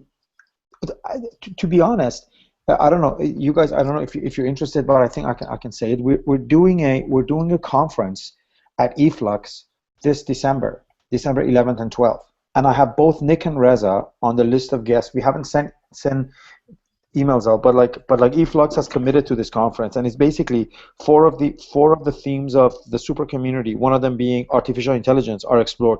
The other one being sci-fi and Afrofuturism. The other one being cosmism, and then art.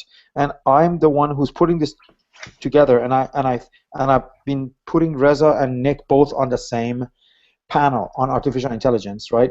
And then with myself. So then it will be like Reza hopefully will come down to eFlux, and then we have Nick.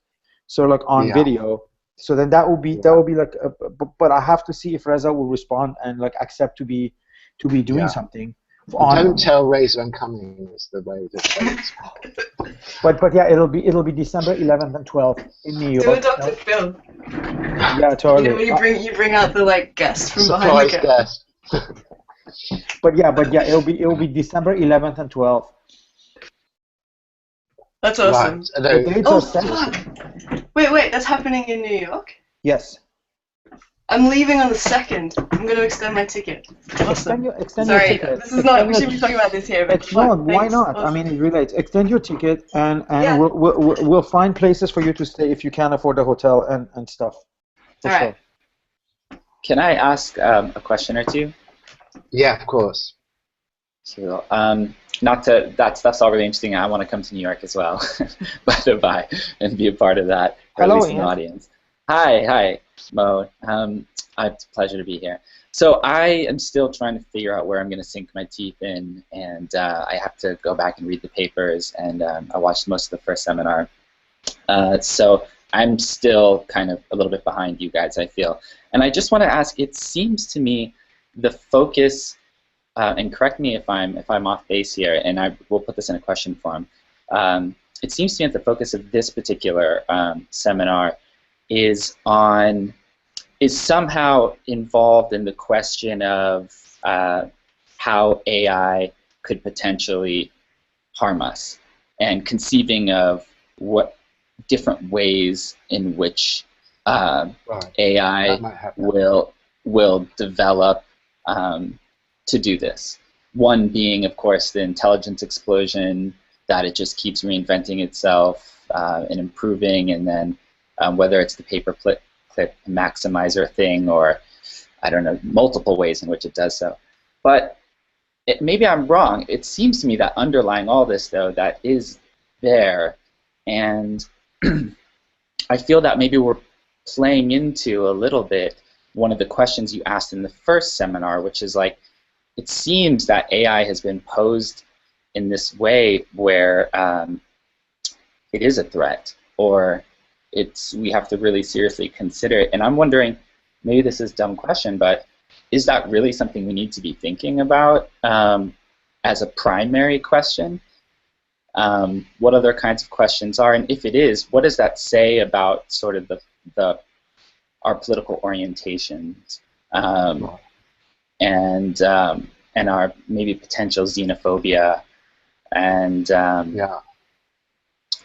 just these kinds of general questions. Totally. Before Yeah, Nick, you would be. go ahead. Sorry, man. Yeah. I was gonna say before Nick kicks in, I think your question kind of goes back to the whole Reza thing again, because from the standpoint of Reza, this is not even a problem. It only becomes a problem if you approach it from the other end of the spectrum, which is Nick's, right? So yeah, so this is the whole thing we're trying to figure out in the last half an hour, right? But go ahead, Nick. In my opinion. No, I mean, I was only going to say Ian would be in an Anthropol holding cell without any chance of phoning his lawyer immediately, I'm sure. Because, I mean, you know, it's like, I totally get where you're coming from, but that point of view defines irresponsibility. Absolutely. You know, if you're going to say, what is the most dangerous type of thinking human beings could engage in on this planet at this point, they would pull out you as an exhibit with that question. Because you know, you're basically saying, look, if this thing, shouldn't we be more interested in whether it's just awesome than whether it's actually going to annihilate all human descendants to the end of time? You know, which, I mean, obviously is a completely legitimate point of view, one I'm deeply sympathetic to. But I think we have to presume, or, you know, as I say, I don't want to be dogmatic about this. I mean, people could just basically disband Anthropol by week 3, and we could be wandering into different territory. But the point of view of this Anthropol thing is just say, look, this friendly AI discussion already exists. I'm assuming that in some way this friendly AI thing is a significant socio-cultural phenomenon. I'm reinforced in that by the fact that all of these guys, these key Silicon Valley players, and all of these people are getting on board in this in quite amazing numbers. And I'm taking this as a symptom that if the human species is going to be just dissolved into synthetic intelligence, at least it's going to kick up a fight somewhere down the line, you know, just purely to add drama to the whole thing. So of course there's a story that no, it won't. You know, it's just, I think Kurzweil is like this. Like we go up this curve. It's all going to be beautiful. Why are we even talking about all this nasty stuff? I'm not trying to straw man your thing on this because I'm sympathetic. But you know, there's an argument which is just like, it's like, of course it's going to be great, and we don't need Anthropol. These friendly AI people are kind of institutionalizable paranoiacs, and the whole thing is irrelevant. So you know, I sort of think, really, frankly, I think, you know, it probably will kind of be more on that side. I mean, these friendly AI guys, if everyone here can just for a minute, just for me, try to empathize with those people, you know, try to empathize with the friendly AI people. I mean, they really do feel that people aren't listening to them. And they don't understand why. They think that they've got this, they can obviously see this danger. They think people who can't see it are not understanding the problem. And of course the world, you know, you can get into this in these weird ways, like there's a whole thing, I don't know whether people know about this, effective altruism. It's pretty interesting, actually, because these are super rationalist people who they're starting not to think, if you want to do good, what do you do if you're a really, really rational person? You know, if you're not interested in the emotional responses of feeling good about something, you know, giving a dollar to the bum on the street that you see every morning, but you actually really want to make the world a better place, what do you do to do that? And those guys, because a lot of them come from the same websites and they read the same stuff, it intersects massively with the less wrong people, this rationalist community, the Silicon Valley kind of intellectuals, and the friendly IA movement. They all have this big intersection point. That would be a great Venn diagram to do something. And they follow Bostrom's arguments. A lot of Bostrom's arguments could be designed for those people. You know, he says, look, you work out what happens if something kind of cuts off the kind of line of human development evolution. We've got countless trillions of descendants out there in the virtual universe who could all be non-existent or be radically impoverished in various ways, intrinsically or whatever, by certain developments. Surely those things outweigh any of our parochial little feelings about urgent causes. Anything that could radically wound at the core the sort of legacy of our species is going to just statistically and probabilistically and in all of these like numericalizable ways that the rationalist people love, it's just going to totally dominate our sense of impending threats and things that could go wrong. And so for some group of these effective altruism people, they say, just, you know, forget the battery hens, for God's sake, and put all your money into friendly AI, because that's the one thing that just swallows everything else.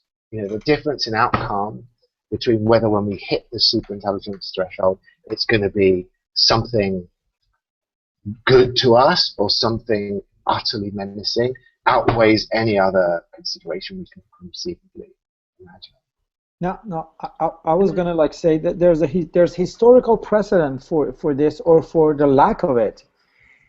You know, this is what makes me really interested in this seminar, is that, say, imagine if people were asking these kind of questions around the time of the Macy conferences about the whole concept of cybernetics, or even more recently, imagine if, like, in the cusp of the emergence of the internet, so like 80s, people were asking these kind of questions, like what threats cybernetics has in it for humanity. But you know what? We were from where I come from my limited knowledge, we're only dealing with friendly cybernetic people and friendly internet people. Maybe like Deleuze's control script for postscript for control society is one of those rare texts in which he's kind of like warning against some kind of like dangers of this open platform, right? So this is why this is an interesting seminar to me and set of questions that Nick is asking, because the historical precedent shows the lack of it. You know, I kind of want to add something here just to go back to the whole issue of the importance of this. I think there's kind of a couple trajectories here that we aren't necessarily thinking of. I mean, on the first hand, there's this issue, and I'm kind of thinking about this both sociologically and from a psychoanalytic perspective of desire, both the desire of the human and the desire of the machine. And there's this sort of idea that AI, perhaps it goes this intelligence explosion, it simply doesn't need us anymore, or the idea that there's a benevolent AI. The issue of how the AI develops, though, is kind of superfluous to the whole issue if we look at how social upheaval, what causes it has. Even if AI develops along sort of positive humanistic lines, these sorts of revolutions in social consciousness still tear apart the fabric of how we exist, and will still have just as apocalyptic of consequences. So actually what it does is almost beside the point of the real consequences that we will experience materially. Well, yeah. I mean, I think you might be straying slightly to hyperbole to say that it doesn't matter, and there's no difference between whether a thing reprocesses our atoms into paperclips or overthrows all our sort of cultural, historical expectations so radically that we're in a new world. I think people would draw a distinction between that. But yeah, I take the underlying dynamic of that. Can I talk? Can I say something, please? Yeah, please. Yeah, I just wanted to quickly talk about a scenario that I was thinking about, and this is to do with security. And we just imagine a guy named John, for instance, and John's a key master, and he's rigged up a whole security system, and he's rigged it up with quantum keys and encryption and all kinds of things that not even the whole universe working as a computer could unlock it. And so he knows that not even chance would give someone outside the key to get in to a security system. And so I guess it's impenetrable it's indestructible. Maybe he goes and hires a couple of AI hackers or something like this to try to get through a security system, but to no avail. And he thinks that it's basically it's all good except for one possibility, which is that there is an entity that he considers, well, one of two possibilities. One is that there's an entity that he considers a hypothetical entity that he doesn't know exists, but he just calls it Max, a hypothetical entity.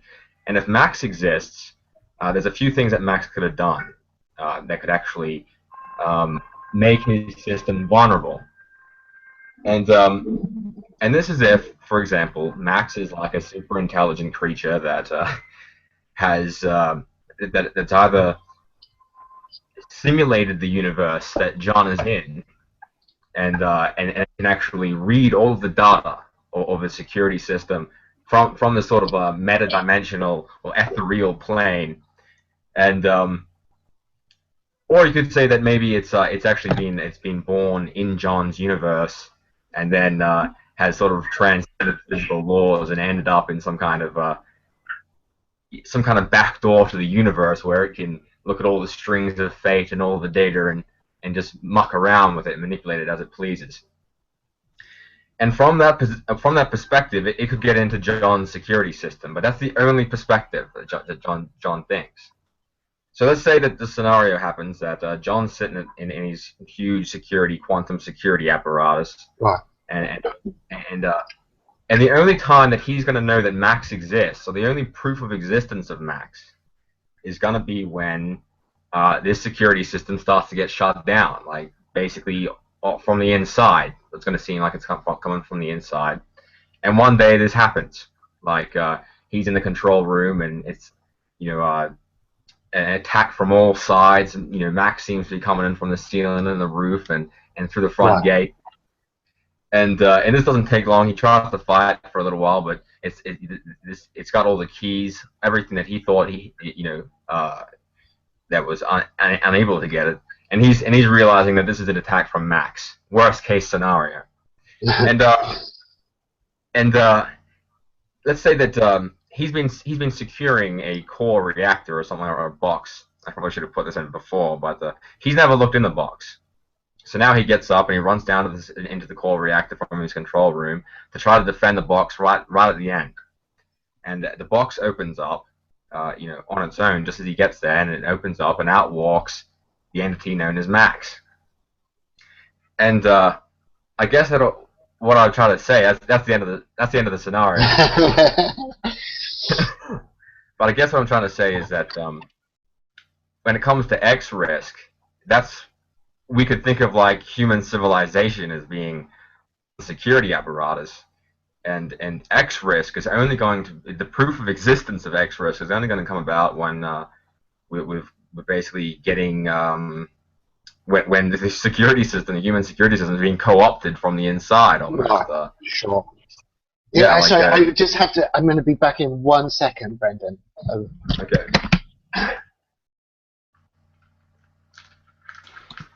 David, you've been very quiet. Do you have anything to add? I know you from the list of incredible books that you always post to Facebook as things you've bought or things you're reading or things you're about to read.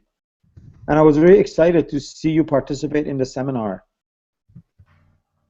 So I was wondering if you have sort of like any insight.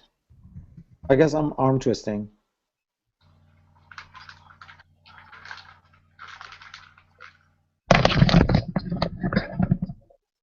Yeah, sorry about that. No, I think that's totally right. Have I missed a huge exchange on Brendan's? No. I wanted to try to get David to maybe speak, but I don't know if you heard me or not. But go ahead. Yeah, but I think your scenario ties in with this earlier discussion about this thing. Like, it's a minor theme in this thing, it seems to me at this point, but maybe it could really explode in something much more than that, which is starting from this very kind of straightforward, down-to-earth point about, from the perspective of these AI people, from the friendly AI people, why aren't people more freaked out about this? And it's interesting because they're getting a lot of media support. I mean, there's quite a lot of these AI nightmare stories in the media, I think. You don't have to be that obsessive about it to see them a lot. And yet, obviously, the level of sort of ambient human concern about this is pretty damn low, isn't it? And so, obviously, on one level, we get your scenario, like, that there's some time structure to it, that is some kind of even more gothic verse, that it only becomes horrifying to people at the point where it's already too late. That there's something that makes it structurally impossible for prudent anxiety to develop on this subject. There is some kind of really twisted, perverse time structure that almost to really tighten the gothic kind of structure of this. That I think this is implicit already in what your story says. That because it's already, the worst has already happened on this.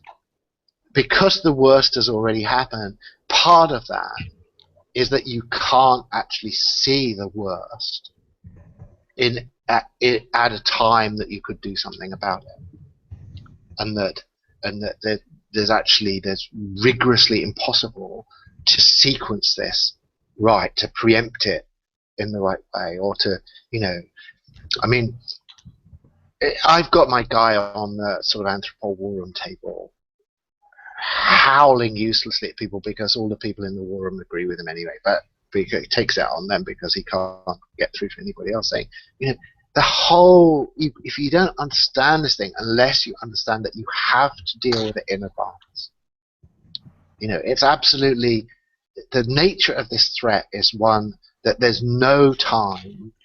That's what intelligence explosion is. There's no time to deal with this when it's happening. So unless you deal with it before, you're not dealing with it. And so if we have your max in the box there, that's almost like saying, it's all taken care of from that other side, isn't it? Like, you will not respond in time is structurally built into the whole thing.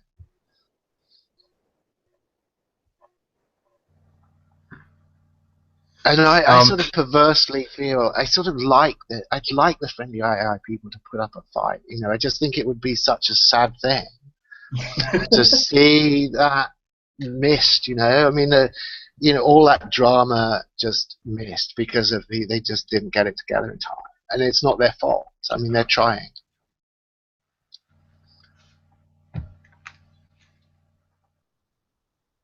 They would also, conveniently route around Fermi's paradox as well. I mean, if Max is living in some kind of dimension, because if we're talking about intelligence explosion, as it is, then shouldn't galactic colonization and intergalactic even colonization be possible? And so we get but you're saying Max wouldn't be delivering signals. I mean, after Max wins, the Earth is going to be is not going to be a signal source for other star systems or whatever. Right.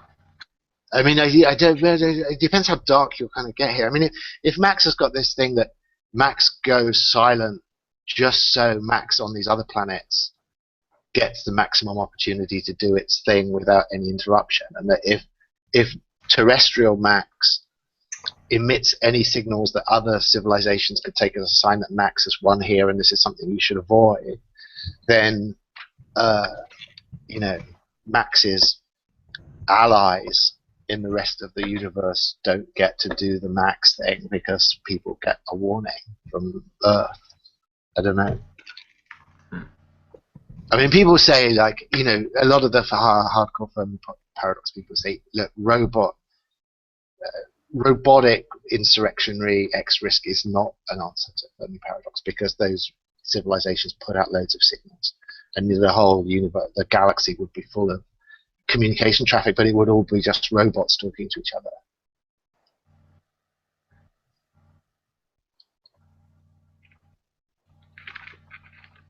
Sort of laughing at the kind of relative incompetence of their biological bootloaders. Oh wow, you should have seen our lot. They were really useless.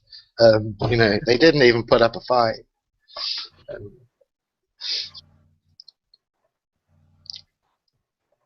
Right. I mean, because you're talking about if you're trying to contain, you can't be containing the intelligence, because as soon as it gets out of the box, it's going to be able to intervene in its environment a lot better than we can, and it's going to be changing the environment that we're in faster than we can adapt to it.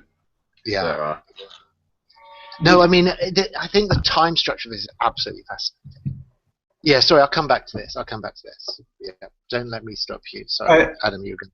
I mean, I know that paperclip maximizer is an example of alienness, and I think it's a good example of that, right? But it's also got this huge overlap with the effective altruism thing because it's so fundamentally utilitarian, right? And a lot of this is, and in a way, like it's a really badly chosen utility function, or it's almost like an attempt to build a box for your AI. Okay, AI, all you're allowed to do is maximize paperclips. It's like, right, we're going to control this. We're going to keep it under control. We're going to put these hard-coded ethical shackles on you. And then when it eventually escapes, it has this really bizarre sort of constraint because of the shackles that have been put on it. It's almost like a anxiety about that sort of formalism. And it's like the sort of failure modes of utilitarianism sort of made manifest and taking over the universe. Yeah, there's a lot going on there. I mean, the whole role of utilitarianism in these arguments is huge, as you're saying. So, there's a whole, we were entirely justified in going on a massive digression into this whole thing about utilitarianism, where it ends up. And obviously these effective AI, the effective altruism people are totally about systematic, rationalized utilitarianism. So for sure, that's huge. And then this thing about it's a warning to programmers. So I agree with you totally on that too. Like Yudkowsky is saying to these people, you're the one, you're going to do it. You know what I mean? The AI is just the instrument of your disastrous, catastrophic screw up. And it's what you have told it to do that is going to kill us, not what it is. That's so he's trying to bully those guys, and I would love to be more. I mean, I get it all fifth hand what's going on in these Silicon Valley cultural communications, because I'm sure there's lots of arguments and mutual recriminations and sniping and all of this stuff going on among these guys that I'm just not close enough to see. Like, I think if you treat it all as a bunch of programmers snarking at each other indirectly through these rationalistic theoretical constructions, you probably get a lot of what is happening with this, and I'm sure Yudkowsky is trying to say to people working there, you're not even beginning to think about what you're doing, and it's actually extremely hazardous, and you're not taking it seriously, and I'm trying to get you to see why you should be more worried about it. Right, so an organization like Anthropol is definitely stuck in a bind, right? Because if it's saying like, well, you need to have certain, safety standards around your AIs or whatever, that you need to make sure that they understand, democracy and human rights, and be able to pass a quiz on, a civics exam or something like that. And then on the other hand, sort of, this idea of alienness, which is not formalized in the same way you need to be able to protect against. If you don't build a box at all, then you're vulnerable to all sorts of other sort of AI takeover type scenarios. Yeah, definitely. So, Nick, I was also wondering if there's a way of synthesizing Lendel's concerns back into a discussion. Lendel's like the idea of material limitations, right? To me, I think he might be closer to your position, even though like it doesn't appear so. I don't know if Lendel's listening or not, because I'm trying to. Yeah, because to me, you know what I mean. Scenarios like paperclip are directly linked to those material limitations, or could be directly linked to those material. Like that type of development of AI is actually much more engaged in the question of material limitation than to the other side of it, which is political. So, but the question of material limitation is always posed from the political side, So the question comes from the political side, but actually, I think it's closer to this side. The answer of it is closer to this side of the debate. So there is a way to bind the two together, in my opinion. I don't know, Lendl, if you want to comment on it. Hey, I'm not quite sure what the two sides would be, but the two sides being like saying bizarre scenarios in which the drive of an AI is the paperclip scenario. It could be directly linked to the question of its materiality and its material engineering. Yeah, I guess all that. This is going to be paired with the question that I have that's on the side, whatever we kind of generate on the side of the definitions of hacking. Because it just, whatever the criteria are, I wonder, the criteria for paperclip, or at least for the criteria that's kind of coded into or generated genetically, if you're using that kind of machine, like within this kind of computation, it seems like whatever the criterion are going to modulate how, like where the bounds are sorry, I don't have this formulated enough because I was just going to put on the spot. Whatever the criteria are will bind where it goes, I think. Even if where it goes changes along the way, like whatever's constitutive for the paperclip function, which right now seems fairly implicit. Like there's no, I don't know what the explicit criteria for like paperclip manufacture are in this particular machine. But whatever those are constructed as, just like whatever is constructed as happiness, kind of, will seemingly have a teleologic, or at least a kind of like a trajectory that the machine tends towards, which can shift, if you allow for that criteria, or if, like, again, like the criterion modulation is within the process. But I just have a series of questions or wonders about this. I mean, what I understood as being part of what you were saying, Lendor, here is that we're talking about building brains, not coding minds. I mean, or at least it's, if you don't think you're building a brain, you're not really seeing the thing. You've limited it much too much.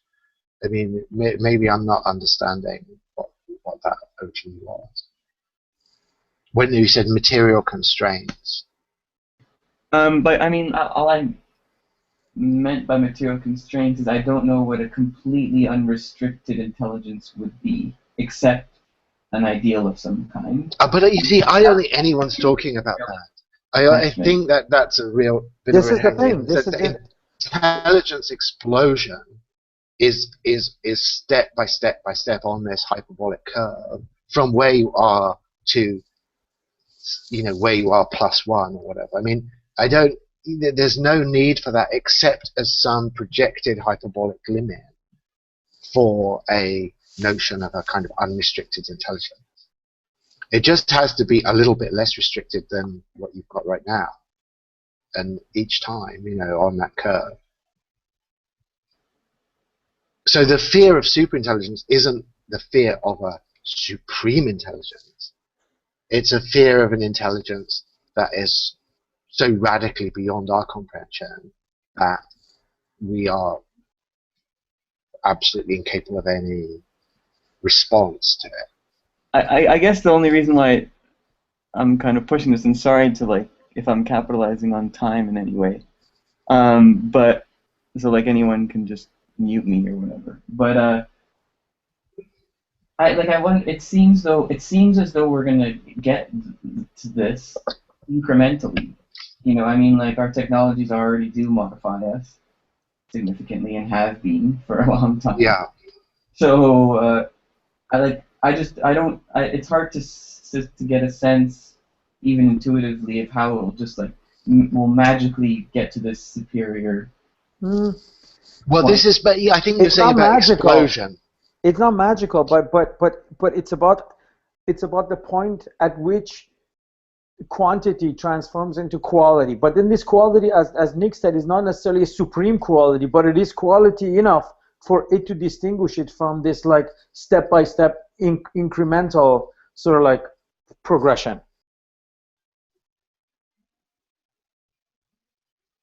I think that there's different ways, and actually they connect again messily. I think there's lots of argument about why, but it's definitely this ignition threshold.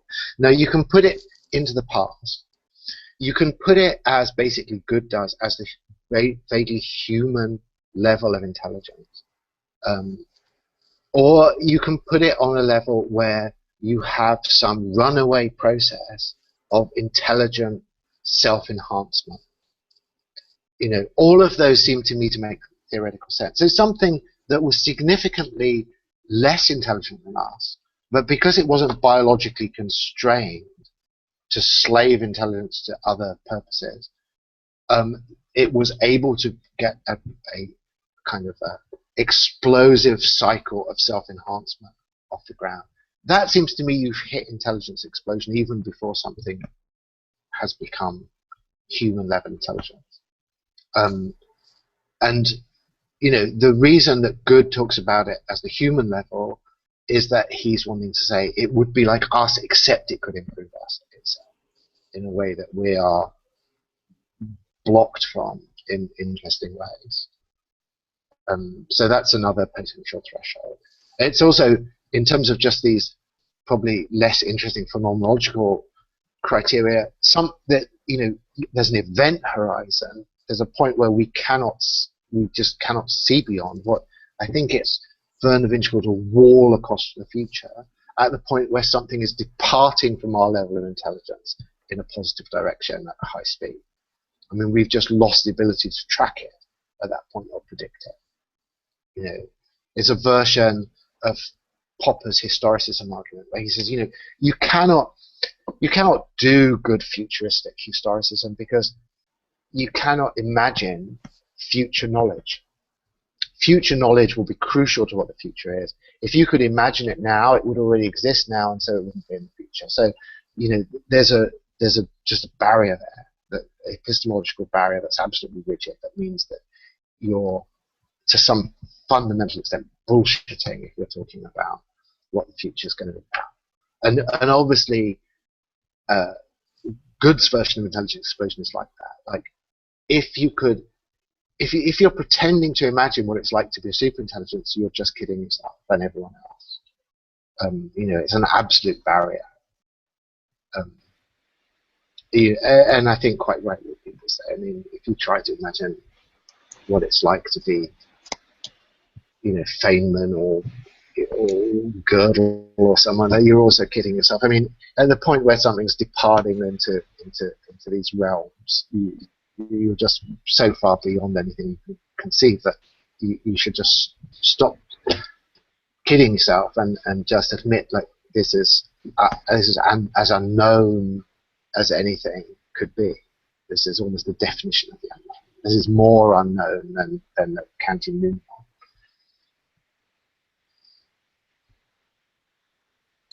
I have a really good question for everybody. I was wondering, sure.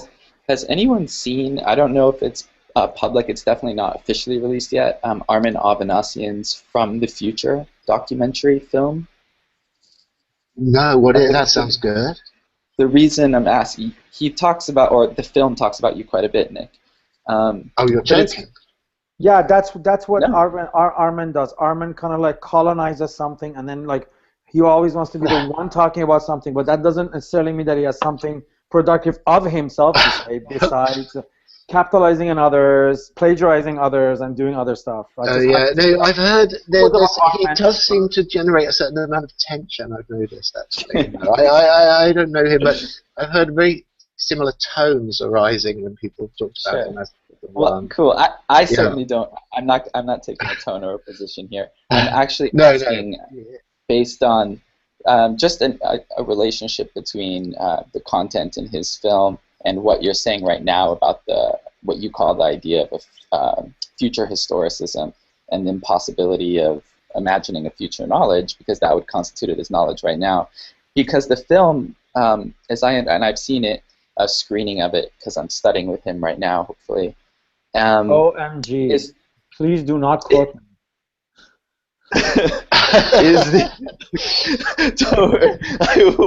I blocked him on Facebook because I got sick and tired of him stealing my stuff. Last time I saw him was in Berlin. He tried to chase me in an opening, and I said, Mohammed, and just ran out of the room. I was like, I don't want to talk to this guy. I just ran away from Armin. I just literally ran out. Like I say, Mo, it's interesting that I've known other people entering into the same affective state that you've been put into now. On the mention of his name. Sorry.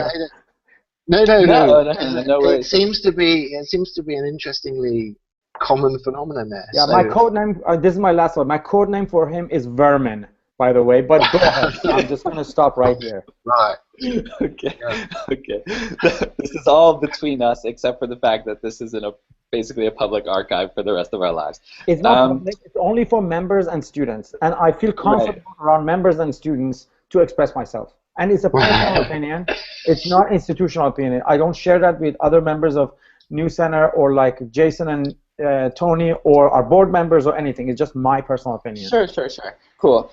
Totally understood. So, but here's getting to the content of what I'm saying. What I'm saying is just that the basic thesis, as I understand it, and I'll retract this in the future if I'm dead wrong about the thesis of the film, but it's that the direction of time has changed, that sort of to understand the present, if it was the case that time linearly moved in a way in which we could conceive it as having a past and then a present, it now moves in the opposite direction, so that first there's a future and then there's a present.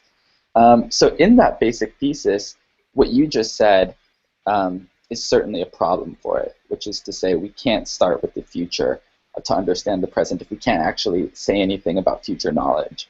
So that's why I just asked if anybody had seen the film. And also this film certainly going to be, it certainly speaks to questions which are related to those who are interested in AI, which is, of course, a way of imagining potential futures.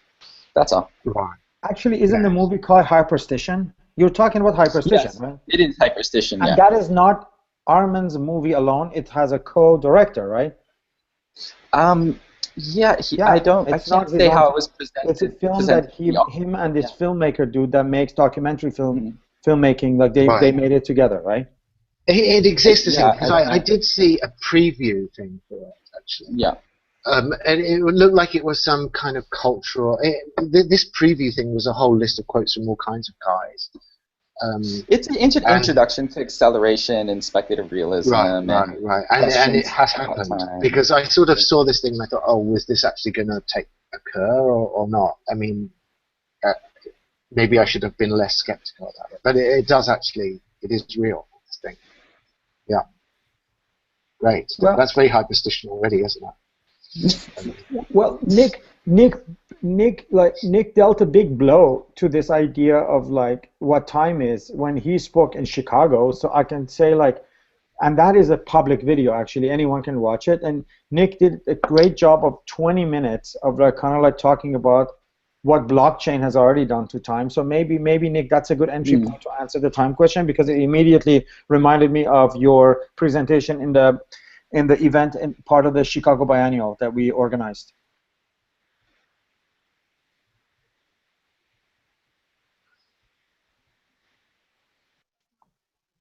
Yeah, I didn't want to say what to say about that. I feel sad that I obviously missed a lot of what was going on in that event, because it was such an odd time for me. It was like way in the morning, you know. So yeah, I still have to find out really what happened there. Yeah.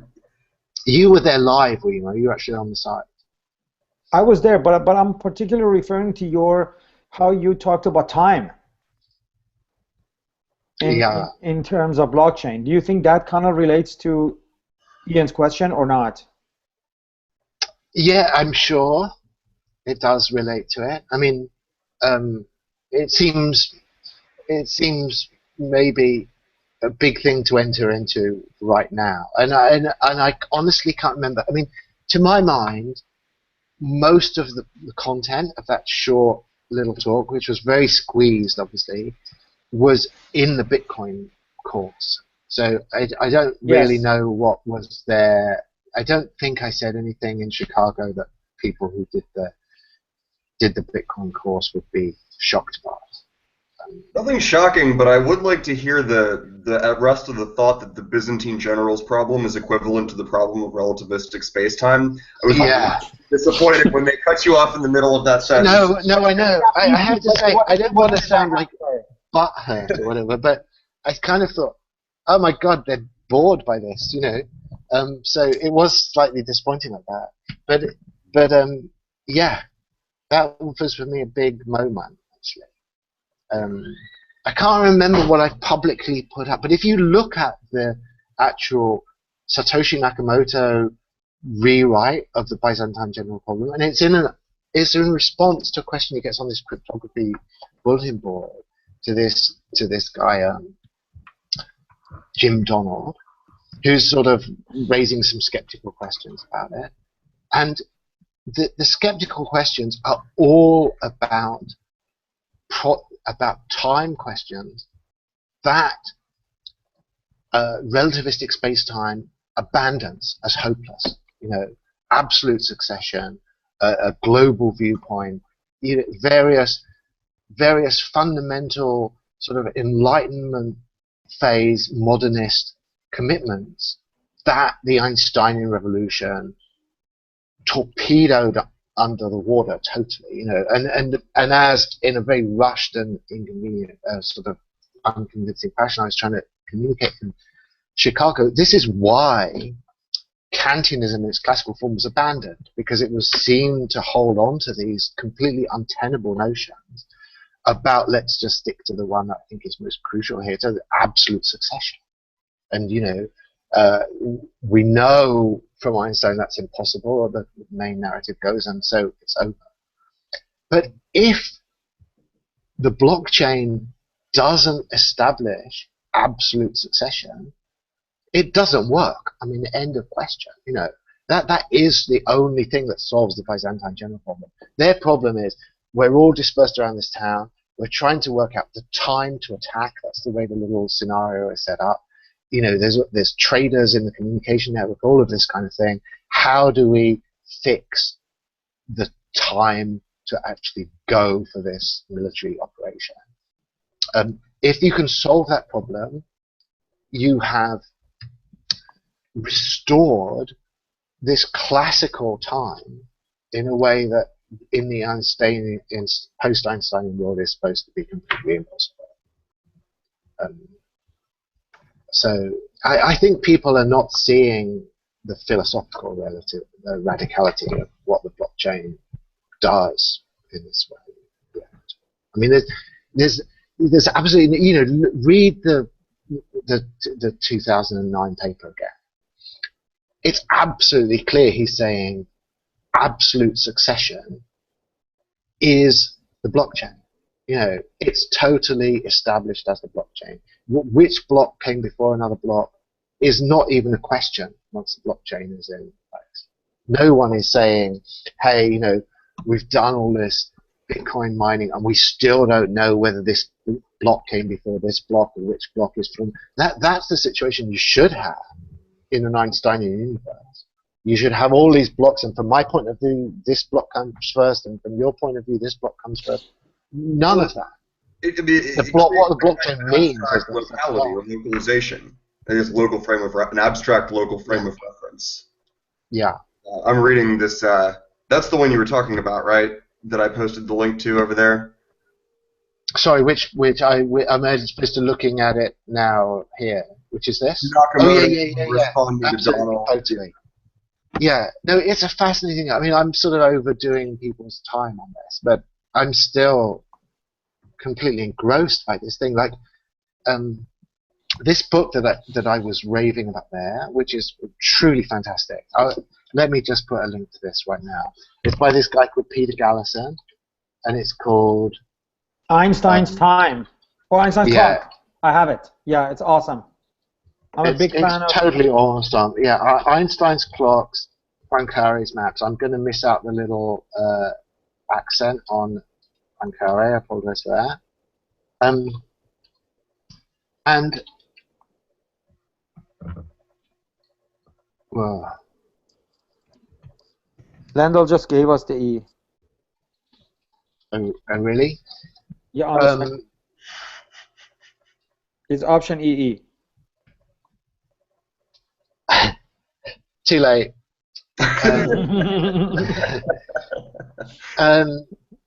Sorry, just a second. I totally lost on this. But it is totally relevant to this thing, and he constructs the whole history of this period of modernism from the late 19th century forward as to do with what he calls electro-coordination of time. It's an absolutely brilliant framing, even though he's not interested in this, he's not talking about it at all, of the whole blockchain thing. And yeah, the reason I was trying to raise about it is the way that they tried and failed to solve it. the kind of high modernist way that is epitomized by the whole French scientific, intellectual, and political milieu, diplomatic milieu, is that you produce a kind of universal time structure through this radiation from the center. So the way the railways did it, as he says, is that the railway network spread out, and the authoritative center of time was what was the center of that rail network. So in France, Paris was the center of the railway network, and everyone had their local times. And as the rail system spread out from Paris, everyone was driven onto Parisian time, And then there's this whole diplomacy around sort of internationalizing, globalizing the time coordination system. But from this background that if you're trying to coordinate time, you're centralizing it on this basic model. So the blockchain thing, utterly radical, is that you have a decentralized time consensus. Something no one has ever conceived. So you go from centralized time consensus, relativistic time, and then this, I'm sorry if I'm making it all sound a bit Hegelian and dialectical like this, but but this pomo-relativistic collapse of that whole modernist project is then faced by this incredible restoration with Bitcoin, where it says, look, we can have absolute succession, no problem. You just have to have this proof of work system. There's a time lag. You only get absolute time after you go through the time lag of the proof of work system. But once you do that, and you can see that people have taken a certain amount of time to solve a certain problem, you assemble it into the blockchain and you have absolute succession. So we have this absolutely classical Kantian time back. And I'm out there waving flags and popping champagne or whatever it is for it coming back. I mean, I'm not sure how. I think the CryptoPunk people are not interested enough in Kant to care that that's happened, and other people are not linking this stuff up yet.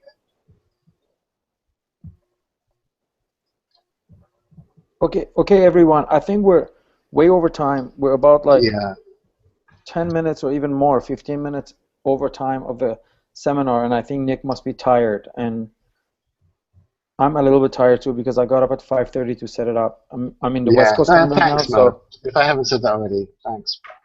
Yeah, no problem. It's a pleasure to be part of the seminar. So yeah, so we can maybe stop the broadcast, and I'm actually sitting down on the floor trying to look for my Einstein's clock book because I know I have it, but I can't find it to show you guys the cover. But anyways, thank you, Nick, and I'm gonna stop the broadcast, and maybe the rest of the discussion can continue on the Classroom platform. Sure. So thanks everyone for being here. I'm going to copy and paste the sidebar into the Classroom right now before losing it. Excellent. And all the references are there. Anyways, thanks again, everyone, and see you next week, same time. Thanks, everybody. I totally appreciate it. It's been great. It's an amazing seminar. I'm looking forward to working through the sidebar too. And I know there's a lot of stuff in the classroom. I mean, I've looked at it briefly. There's some fascinating material there that I'm really looking forward to spending some proper quality time with it. So, great. Thank See you you. next week. And the broadcast ends right here. Thanks. Thank you. Thanks.